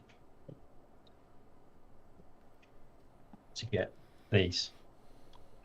So you get blue, purple, turquoise, green, gold, and red. Oh, and cool. That's it. So whenever you paint one of these over any other colour, it will do that effect. And in the darker sort of part of the shade will be where the other colour shows through. That's really cool. I didn't know Green Subworld had done that. Yeah, this is about 16 quid. 16, 17 quid. But there's 6 of them, and they're like normal dropper bottle size. So they're actually not that bad. So they're normal dropper bottle size. Nigel says Game of Thrones toned it down a little after the first and second season once it got popular, not as gritty or fruity. I think the turning point was after the Red Wedding. The Red Wedding was like the outrage moment, wasn't it? And everyone was like, "Oh my god, how did you do that?" I was very shocked at that. That was right. Not by, I wasn't like appalled by it, because in the day it's just a story. But I did not see that coming. No. At all. Me and my missus just sat there like, what the fuck just happened? But I didn't even finish. Was season 8 the last one? Maybe. I didn't even finish that. I didn't watch the last 2 episodes. I just didn't like where it was going. Daenerys was being stupid. It's just like, so now she's the bad guy and they're going to kill her. It felt stupidly rushed. Yeah. Like it needed rushed. to be another 3 or 4 episodes. It just needed to be another season. Yeah. But better written. It just, the last episode was so shit. I didn't even watch it, Mitch. I honestly didn't. No, it's so shit. I mean, you'd be better off making up your own end story and just going, yeah, I reckon that's how it ended, because it would have been better. It was just, it was just crazy. It was literally, how can we end this as fast as possible? And I know. Let's make her the bad guy and kill her. Yeah, basically. But it was kind of like, how can we make this? I mean, I kind of liked the fact that she was like trying to be the goodie all the way through, and then all the way through the whole thing, you could see she was getting progressively more and more extreme. Mm-hmm. Even before the last season, you could see she was getting more and more extreme with her attitude and the way she wanted to conduct herself. Yeah. And you could kind of see like she's going to turn proper nasty eventually, because one thing's going to happen and she's going to like flip, and lo and behold, it did. And you could kind of see it coming. That was quite good, but the fact that when they just sort of like she just suddenly went in the last season, it was like the ramp up in the craziness was quite extreme. And I know that obviously she treated those dragons like they were children, which they essentially were, I suppose. And then she lost like 2 of them straight away, like in the bat. She lost 2 of them in that season, didn't she? Or one, and then one at the end of the season before, and then one in that one she lost. It kind of got shot. It was healing, and then they fucking shot it down, didn't they, with that fucking harpoon thing? So she started going a bit crazy. Should have left it on a cliffhanger. Yeah, that would have been better. They could have left it on a cliffhanger and then done a film, couldn't they? It was like, oh yeah, Jon Snow's going back to live with wildlings, blah blah blah blah. Boy, Jon Snow's the true rightful king, but he won't be the king. He's just going to go and live in the snow. Yeah, okay, good one. Yeah, I'm sorry to hear that, Batman. I remember you stopped by Saturday. Oh, Batman, man, I'm sorry to hear that. Yeah, pets going is never easy. You kind of, when I say you, I kind of feel more for pets than I do people, to be honest.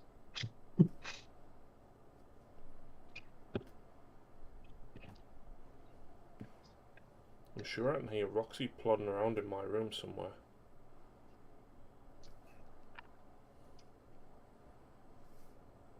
We took her up the field today. Lucy's never been up the field with her, but I drove the car as close as I could, and then it was only like a 50-metre walk to the field.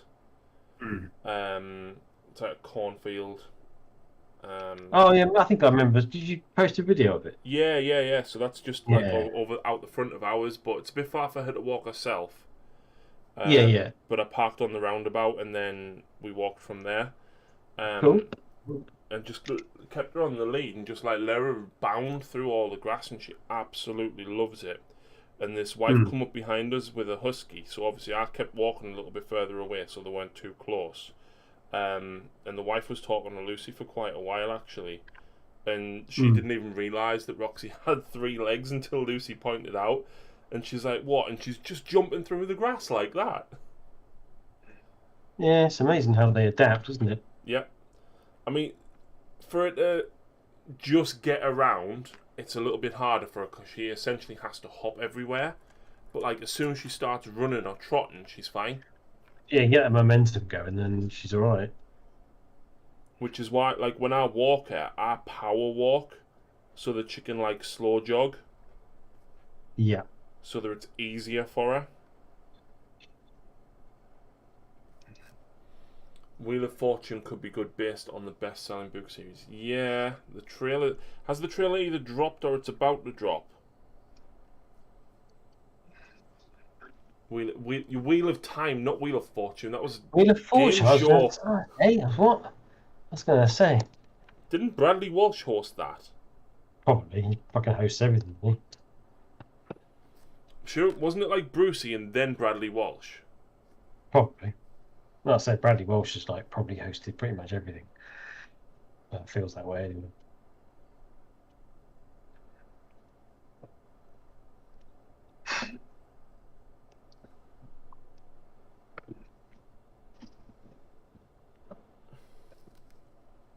Yes, time. Yeah.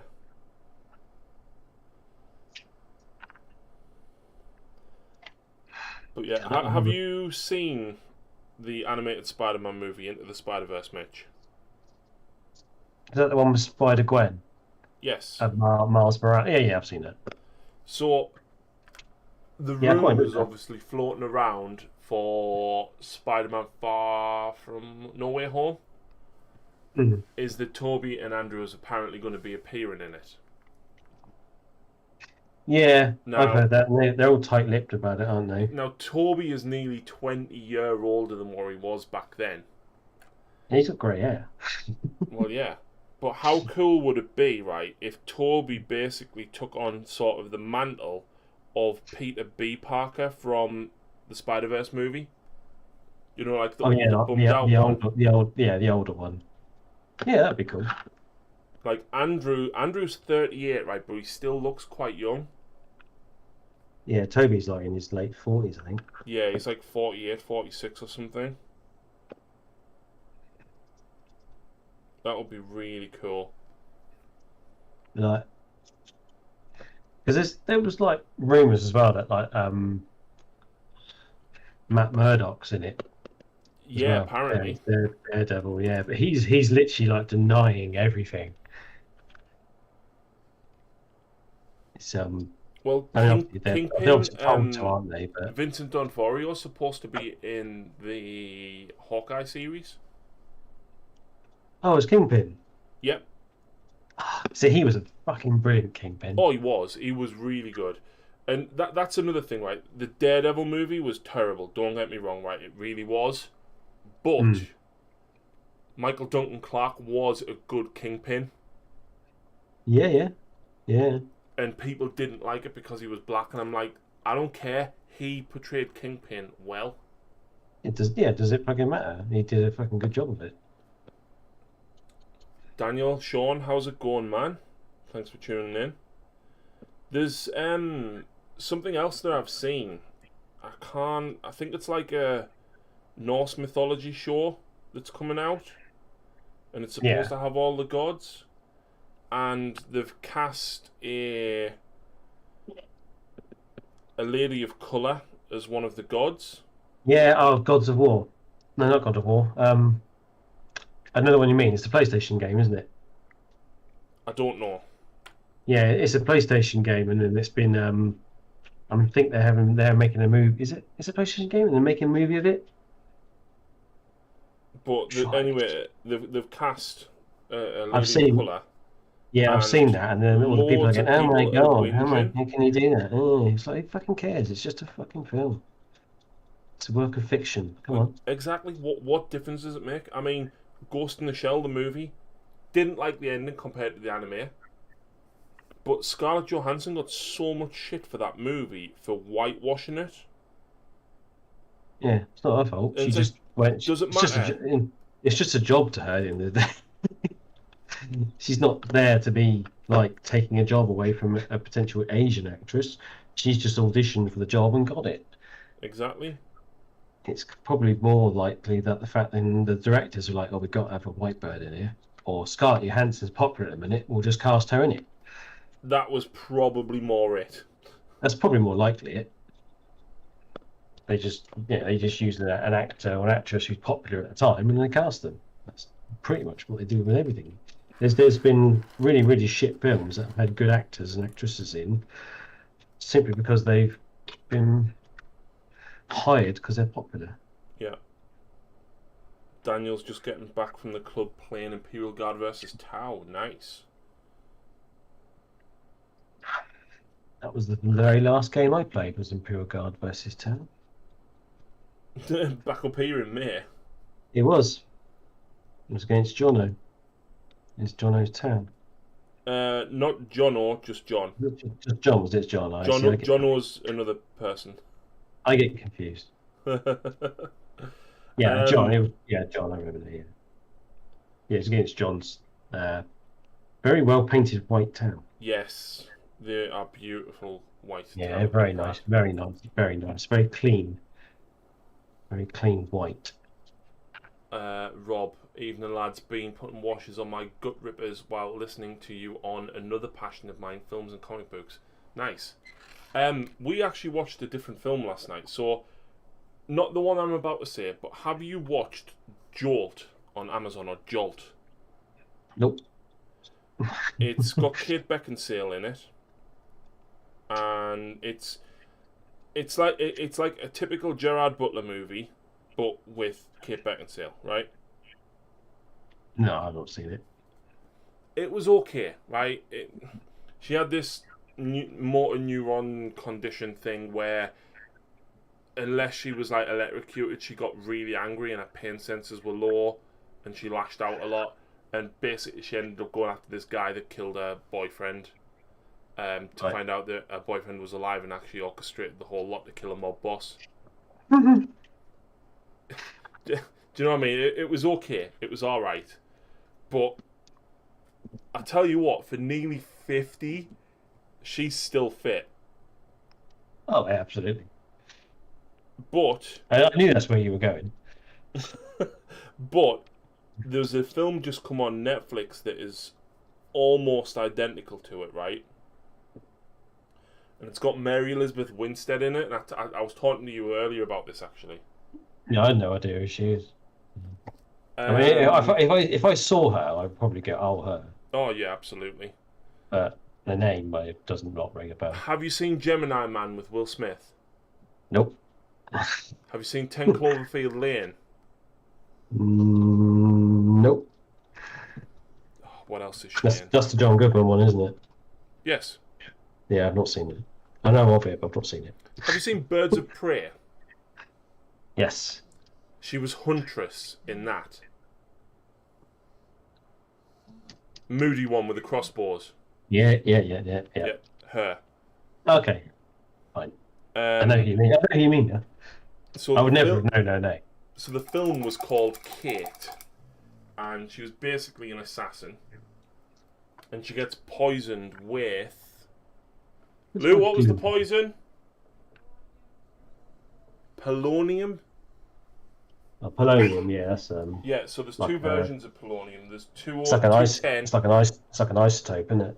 Yeah. So basically, she gets poisoned with that. So she basically is like, right, well, I'm going on a suicide mission to basically kill the guy that got us. So it was like all action and like lots of shooting and stuff. Woody Harrelson was in it. Like he didn't have a massive role, but like he was there as like her support character. I'll find my clue. And do you know what? Like it was actually all right. It was better than Jolt.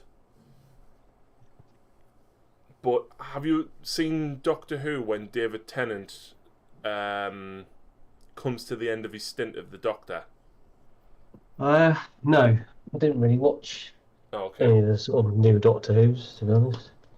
Well, I watched some of the Matt Smith one simply because the kids watched it. Okay. But I didn't really. No, I was never really a fan of Doctor Who. Well, basically, like she has like less than 24 hours from the point that she's being poisoned till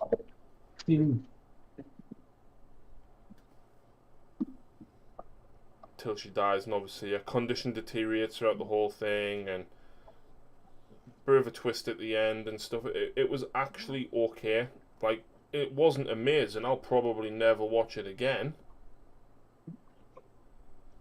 But like for just over an hour and a half film, it was like a decent watch. Yeah. I watched something called Code 8 the other night. That's got Stephen Amell in it, hasn't it? Yeah, it's got him and his brother in it. Yeah, I'm aware of that, but I haven't watched it. It was alright. It was an alright watch. It wasn't like saying it wasn't something. If I watched it in the cinema, I would have been disappointed. But it was alright. It was about powered individuals, but it was kind of like more of a sort of take on how the world would probably react to them, and basically make them kind of. It was kind of a little bit like how society treated sort of like Africans like hundreds of years ago. Is kind of how they sort of treat the people with power.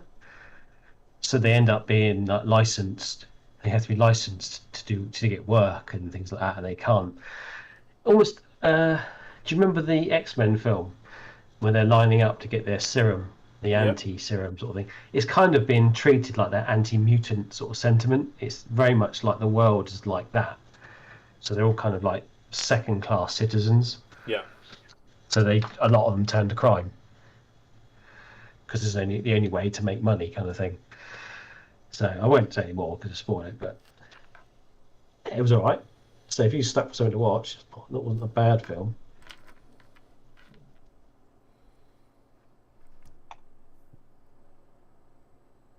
No worries, Nigel Catchler. Was hard battle for me at start. Tower Army was only battle suits except for one. breacher team, and he had 2 Tau commanders that have the 20 to 40 or movement with fusion blasters, but last 3 turns you scored 67 to 48. Nice. My Tau army's only battle suits. I just wish Crisis teams were a bit better, but they're just not. I just hate painting squads. Whereas I can paint 3 Crisis suits. I don't mind that. But I paint 10 Fire Warriors. Nah, go away. But my tower were kind of more like optimized stealth. So I've got like 12 stealth suits, 2 ghost kills, and a couple of riptides and the commander. That's basically it. Yeah. It's not a huge army, but it's all like stealth I have got so fucking many Fire Warriors and breachers. I've got like 80, and I don't remember painting that many of them.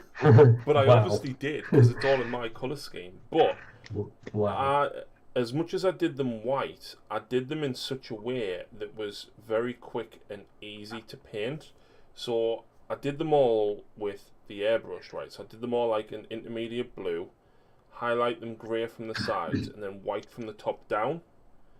I then pin washed everything that needed to be. Any trousers or whatever, garbs and bits of like behind legs and things like that, I just used a very thick Vallejo black wash on it. Yeah. Basically, I used Basilicum Grey essentially, contrast paint before contrast was a thing.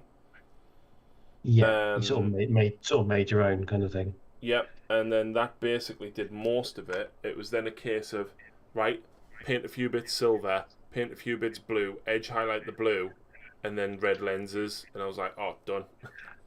So like, I could bash out 10 Fire Warriors, like, including airbrush time in probably like an hour. Oh, wow. So that's three months work for me then.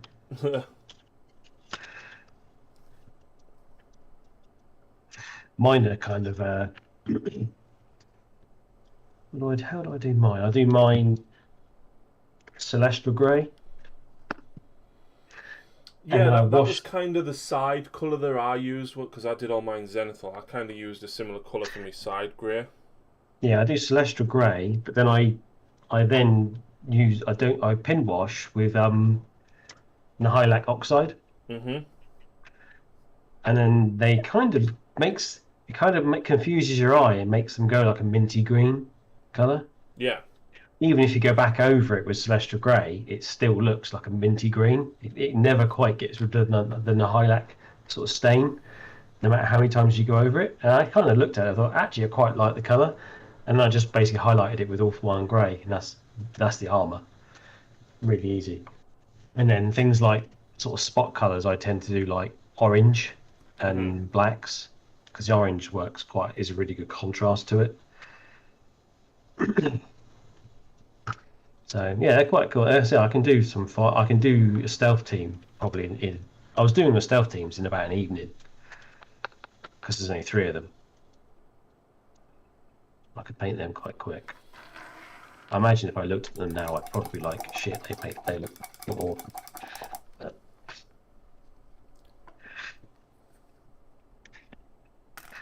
I like to feel like my standards have improved. Yeah.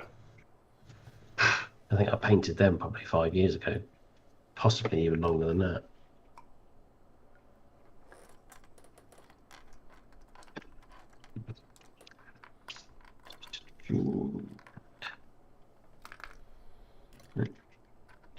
Too much.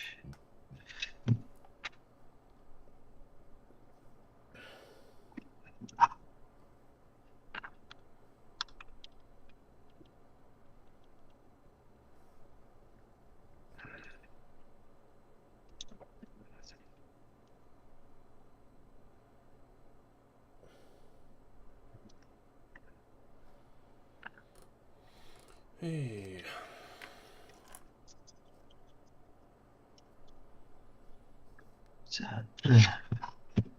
Well, actually, I'm getting somewhere with this tonight. I didn't do what I wanted to do, because I kind of got a bit annoyed with those crystal things. So I kind of moved on to something else. Yeah. You're getting quite a lot done, from what I can see. It's Really? kind of hard to see as well because you've got it in so many bits. Yeah, I'll put it all together in a minute because it literally all push fits. All right, okay. So you can kind of assemble it and then take it apart and assemble it, so you can kind of see whether you're kind of okay with the look of it if you want. Mm-hmm. So you can kind of like pull it apart and then put it back together and pull it apart, put it back together, which is a saving grace of it, because if you couldn't do that with this would be a fucking nightmare. Hmm. Like you had with the Silent King. Oh. I would It's like a to get the stunning Void model, Dragon right? next. But I will never, ever paint another one of them. Fortunately, you don't need to, do you? No, but if someone ever asked me to paint one, I'd be like, nope. Nope. Sorry. Not happening. No, thank you. I'm just gonna go and break my fingers. So I can never paint ever again. I wouldn't mind one, but like I said, I'd probably find it as annoying as I found this. The thing, like, I don't mind my color scheme. I think it's quite nice when it's done. The problem that I have is painting that much Rakarth flesh. Like, you need 3 coats of it. Yeah, Rakarth flesh is a weird colour because sometimes it covers really well, and other times you can put layer after layer after layer, and it just doesn't do anything. Well, it doesn't cover silver very well at all. And you're like, come on, just cover it, you bastard. Oh, bless me. But,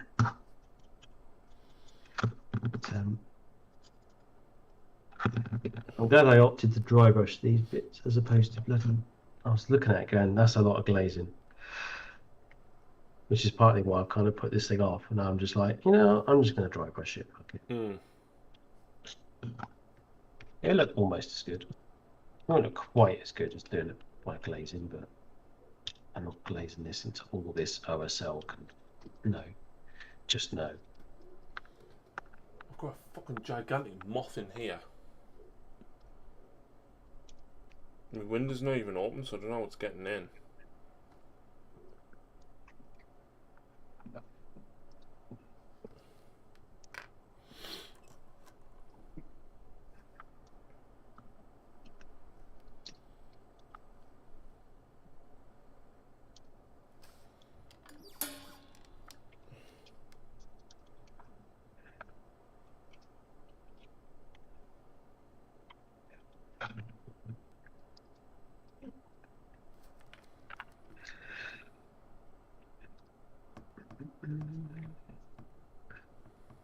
Smooth the colour a bit more.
I'm on to one of the last base colours now, I think. Nice. Instead of using Rakarth flesh or whatever for the bone, I'm actually using Ogren camo.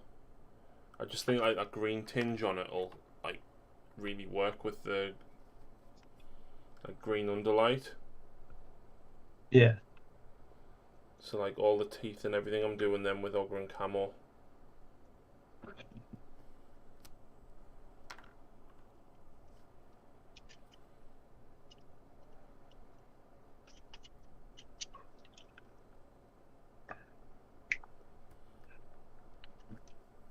I don't even know what I'm doing with these Nurgle Deamons once they're done. I'm literally just doing this as a fun project. No, if you're enjoying it, that's the reward in itself. I think it's because I've got no like limitations or caps on it. Like it's literally whatever I want. Yeah, you're not painting it for a game. You're not painting it to put into an army. You're not painting it for a video. Well, I am painting it for a video, but like, yeah, as a progress video, this is what I'm trying. This is cool. There's not a deadline on when you have that video done, is there? Essentially, unless I put one on myself, but no. Yeah, exactly. That's what I mean. You can just sort of do that video when the video is ready, not post the video before you're ready.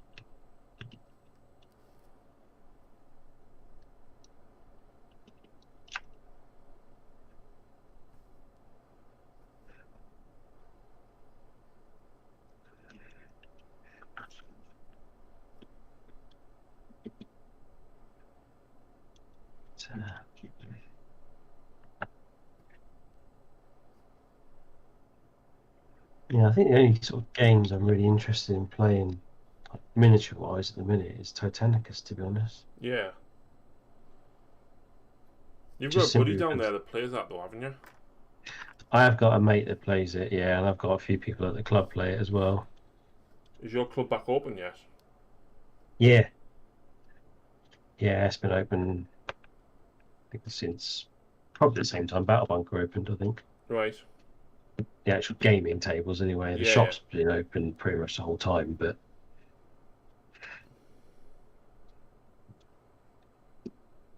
they were doing click and collect for a while as well. Yeah, Justin did that for quite a while. It's just nice that they were able to do that, because otherwise they would have probably bit the bullet, really. Oh, absolutely. Like, Battle Bunker wouldn't have been there if that couldn't have happened. I mean, you've been in, like, I can't even imagine what his overheads would be for a place that size. It's a decent sized place, isn't it? That's the thing. So, Yeah. like I mean, and he's got like another 8 tables upstairs. Yeah, maybe saying he's got this sort of function-y sort of room upstairs, because that's what he had originally, wasn't it? Just the upstairs, and then he took over the whole thing. But I mean, it's a bit different. I mean, down here, you're looking at something like £900. Is it £900? Or is it £500? It might be like £500 per square meter or something like that. Jesus Christ! A month. No, I mean, that's down here, mind you, but that's So that's sort of business rents are fucking expensive. It's mad. I only know that because of the industry I'm in. That's crazy. That like. It's so you think sort of the money some of these companies have to actually generate to just fucking open the door. It's frightening. I mean, we ourselves, I mean, we've got like 10 employees. Oh no, 7 employees, sorry, and then the two MDs. We have to basically clear 40 grand profit a month to keep the door open. Because of all the overheads, and we own the building. Yeah. So there's no mortgage. There's no mortgage on it or anything. The bosses bought the building outright. But yeah, it's fucking frightening. Then we see some of our customers are like turning profits of like £200 million a month, and then they quibble over 50 grand's worth of racking. It's like, fucking just get your fucking hand in your pocket, you tight fucks. You just stood there like bragged about how much money your company's made, and then you'll quibble over 50 quid.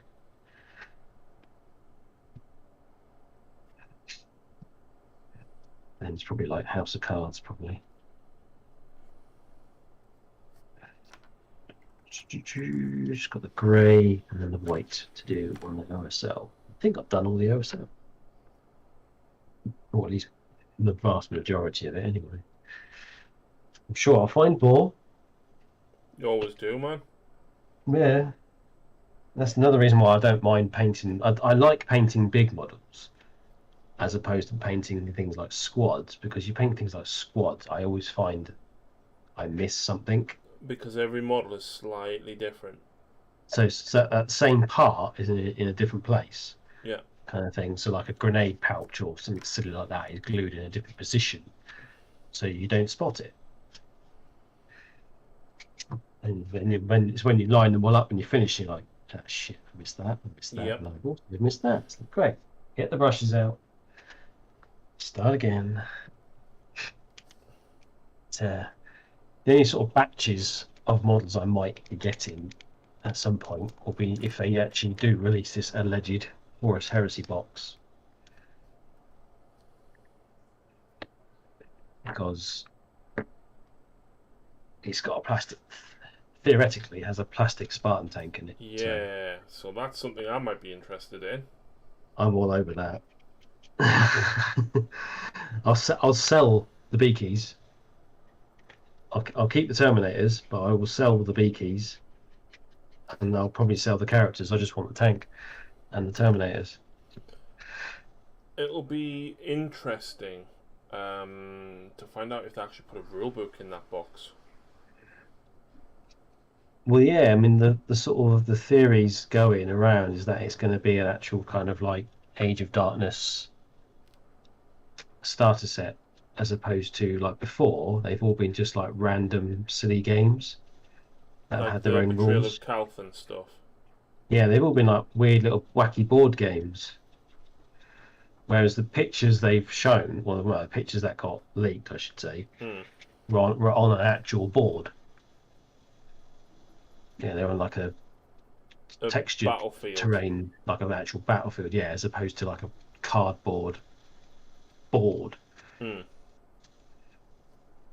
So it'd be interesting to see whether that is a thing or whether that is literally just release artwork for the individual kits. Yeah. But I'd be surprised if they didn't do a box set, because they always generally start off with a box set, and then those that couldn't get hold of the kits wait months to get hold of them, and then they kind of like hype themselves into like a frenzy and then buy them as soon as they become available. I mean, I can print the Spartan, but the faff of printing something that big, Yeah. I'm just at the point where like I'd rather just buy one. But then as soon as I saw the fact that they were going to potentially release a plastic one, I thought, I'd rather do a plastic one than a 4-year-old resin. But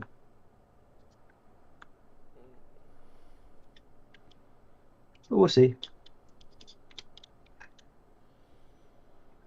And then that means more fucking Blood Angels to paint. Yeah, but Spartan, I think you'll whack out Spartan quite quickly. It's not, they're not. I could probably do it in like 2 or 3 hours. Yeah, they're not much. They're basically just a bigger Land Raider. I mean, it's exactly what they are. They're just a bigger Land Raider. They're like P. Diddy's Land Raider, just a bit longer. Stretch Land Raider.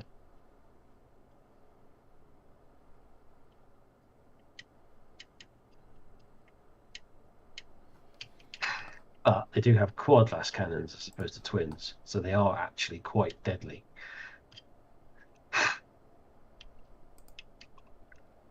Because they got double the amount of las cannons. So again, I'm all over that. So I do like me some las cannons. I was gonna set a game up for me and Lucy tonight, but I couldn't be bothered. And then I thought, well, tomorrow I'd rather do I'm going to do a pile of shame video. I'd have to take the camera out of the garage to do that for mine. Yeah. But, no, so I want to do a pile of shame video and then see how much I can either sell, because I've got quite a lot that I want to sell. And then if I go through like my unpainted models, and I'm just going to be ruthless and go, do I really need this? No. Okay, let's get rid of it. Yeah.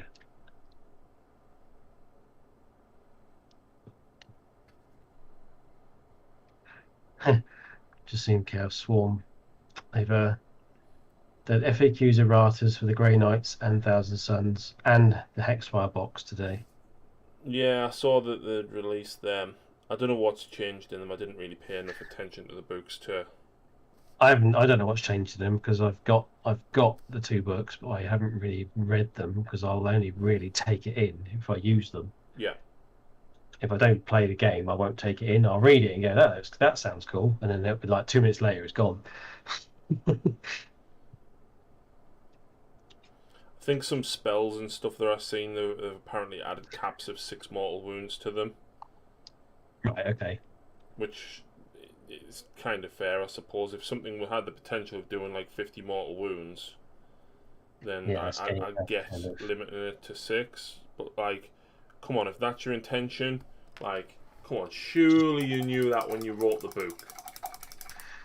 Yeah. Well, it would almost as if they would play test these things, surely. I know, right? Hey, Bryn, how's it going? Evening. We're on with Mitch. Tide of Convergence, add the following to the end of the second bullet point. The unit cannot suffer more than 6 mortal wounds per phase as a result of this ability. Oh, it's just like, come on, man. You knew that to begin with. Like, idiots. Yeah, then they're usually silly, small changes as well. That should have just been there from the start, most of the time.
We've gone all quiet now. Well, it'd be right if my music would work. Bryn's lying in bed unwell. Caused a regular heartbeat, so you're very drained. Well, I hope you feel better soon, Bryn. Grey Knight had only 3 fixes and 1 FAQ. If a unit is affected by both the Words of Power Litany and the Tide of Convergence, how many mortal wounds are inflicted on unmodified wound roll of a 6 each time a model in that unit makes an attack with a never weapon? Answer 2. Okay. Tide is Again, I mean, 6. the FAQs again. Even if I was to play a game now with my mate down the club, I would literally just say to him, "I'm not going to bother with the FAQs because I can't be asked to read them." Yeah. And he would probably agree with me. Like that one that Daniel's on about, that just feels like that should have just been written there. Like, why is it not? Come on, sort your fucking act out. Write your books even half decently. Yeah, that's like you say. That's something that should have been there from the beginning. I mean, like I say, I'll tend to just not use the FAQs because I can only carry so many bits of paper with me.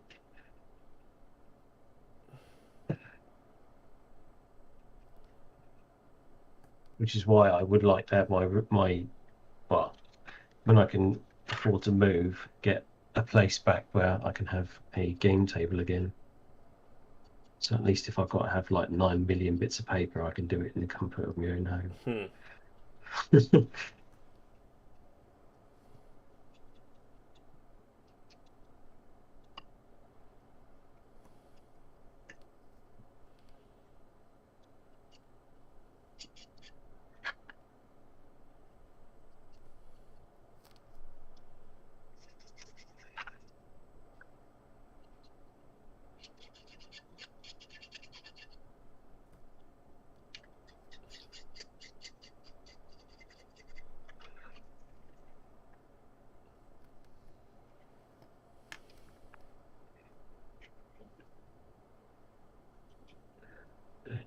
So I'd probably be more inclined to play Titanicus games just because it's fewer models, the rules don't suck. That's why me and Lucy prefer Marvel. It's just like we can play a game of Marvel in like 90 minutes, if that. And yeah, you can, Titanicus is similar. You can play it quite quickly because it is essentially still a skirmish game. Mm-hmm. It's sort of treated like a skirmish game because you've only got, like say, you've only got a handful of models. But that each model doesn't get one-shotted off the table. Yeah. Because you have locations where you can damage the legs, you can damage the head, damage weaponry. You can, once a weapon's damaged, your onboard servitors can actually repair the weapon and get it reactivated and so on. You get like plasma reactor leaks and stuff like that, so it drains their movement, and you have to kind of grind them down. Mm-hmm. You don't just like one-shot things off the table. I mean, the only things you can really one-shot off the table is if a Warlord Titan fires a volcano cannon at a knight, it's gonna die. But then that's what it should be. Oh yeah. The knights are there as a distraction. But if left unchecked, a group of knights with their chainswords can give a Warlord Titan a very bad day. Because a Warlord Titan is very defenseless against close combat. Unless it's got a fist or a claw itself. Yeah. And even then, it's not so good against the knights, because the knights have got a higher combat value, like assault value, or close combat value. They hit better. Or if the shields are down and you hit it with enough of the thermal cannons, you can do damage range-wise as well. If the void shields are down, you can use your knights that have got like missile pods. Princes write the books to lure the meta chasers to drop a bundle on a new army and then smack them with a nerf bat once the sales have happened. Exactly. Same thing why they make models that are fuck ugly, have decent rules. Let's sell them, and then we'll worry about making the rules sensible later on. Prime example, ATV being not a vehicle. Yeah. And then being able to get back up with a Primaris Apothecary. Yeah. Although, this Apothecary is also a motorcycle mechanic. Multitasking. Bryn says Titanicus does appeal to him. Yes, it's a sick game. That's only I've got my Warlords right here actually. My Dakar Lord with his Forge World Gatling blasters on the shoulder, and my 3D printed Legio Metallica symbol. They're so easy to paint as well. I mean, it's literally just like most of the details, just the armor plates. And that's just everything under else the size of a knight, isn't it? Yeah, pretty much. Yeah, and sort of Imperial Knights kind of about there on them. Yeah. On the Warlord. These are about 65 quidish RRP, so you can usually pick them up for about 50 something. And they are a decent sized model, and like I say, there's a lot you can do with them. They're very posable. All the arms come with they actually come with pre-made pieces so that you can magnetize the things. Mm-hmm. They're actually designed that way. You don't. There's no real drilling involved. They're actually designed. So you can magnetize them. They're designed. You can tell they're designed by the older design teams that used to design things like the Space Marine Tactical Squad, who have now been like gone, go in the corner, old man, and they now design basically they're designed for Forge World instead. Colossus says, last time I played a game I was told afterwards, by the way, your NID list looked expensive. Are you using chapter approved? I had no idea what that was. Well, chapter approved has been around since at least 2017, Dr. Colossus, so I'm surprised that you hadn't heard of that. But Colossus doesn't really play. But just go on Battlescribe, mate. Like, your points are free, and they'll always be up to 9 times out of 10. Well, 99 times out of 100, they'll be up to date, won't they, Mitch? Yeah, generally. It's only if it's a new book, then it sometimes takes a couple of weeks for it to materialise. So yeah, here's this chunky boy against the Warlord. Wow. So this one is the size of an Imperial Knight. Yeah. And it's the same price as well. It's lovely. It's a lovely kit though. It's like totally fully posable. Mm-hmm. Every part of it is posable. So you can like bend the legs. Bryn's threatening to sell some armies now to fund Titanicus. You can pose all the toes. You get torsos, the arms. The weapons that go on the shoulder turn. The arms go on a turn. Even these little shoulder guns actually pivot as well. Yeah. And silly little details like in the back there's like a gantry that you glue in, which is like the loading gantry, and you can have it set so that it's retracted or set so that it's out. Mm-hmm. How every 40k model used to be McPherson, and then they decided that they want to go down the route of what's easy for the attention span of the modern man, which is the attention span of about 2 seconds. Whereas you can tell that the older design team designed Titanicus and the Necromunda. The Necromunda kits are very similar.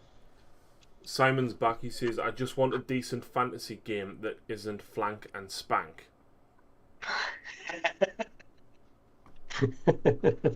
Hello, Simon. That's good. But yeah, you can tell that the older 40k kits, who designed the older 40k kits, they now design the Forge World plastics. You can tell. Yeah. Bryn says he's wanting to sell a few armies off since he first played Marvel. Yes, I agree, and I'm probably looking to sell 3 or 4 of mine, I think. Which I need to sort out tomorrow, really.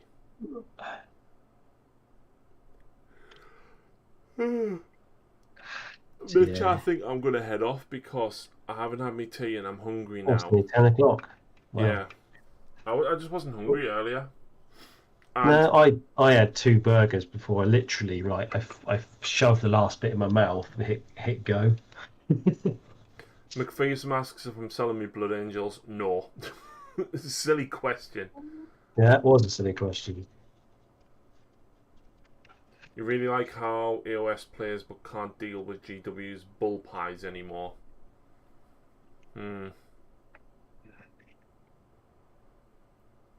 Yeah. Honestly, Mitch, the thing that's just thrown me is painting horns on Nurglings. Oh, so there's a lot of those, isn't there? Yes. Yeah. So yeah. I've never painted any, but I've seen them. I'll leave them. That just leaves me with a couple of like random heads that are floating around to do, and then it's all washing and highlighting. Cool. Well, I'll just do this last bit and I'll put this thing together and I'll show you what it looks like. I think I'm going to use a Thonian camo shade to wash the Ogren camo. I'm going to use probably the fluorescent pink and maybe try and water it down a little bit. Yeah.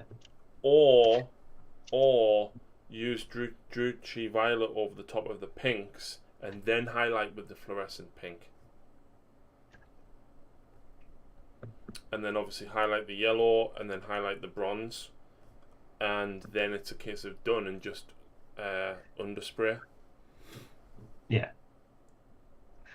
Right. This is where this is at. That's looking really nice now, man. quite happy with that bit. Oh, That's pretty smart.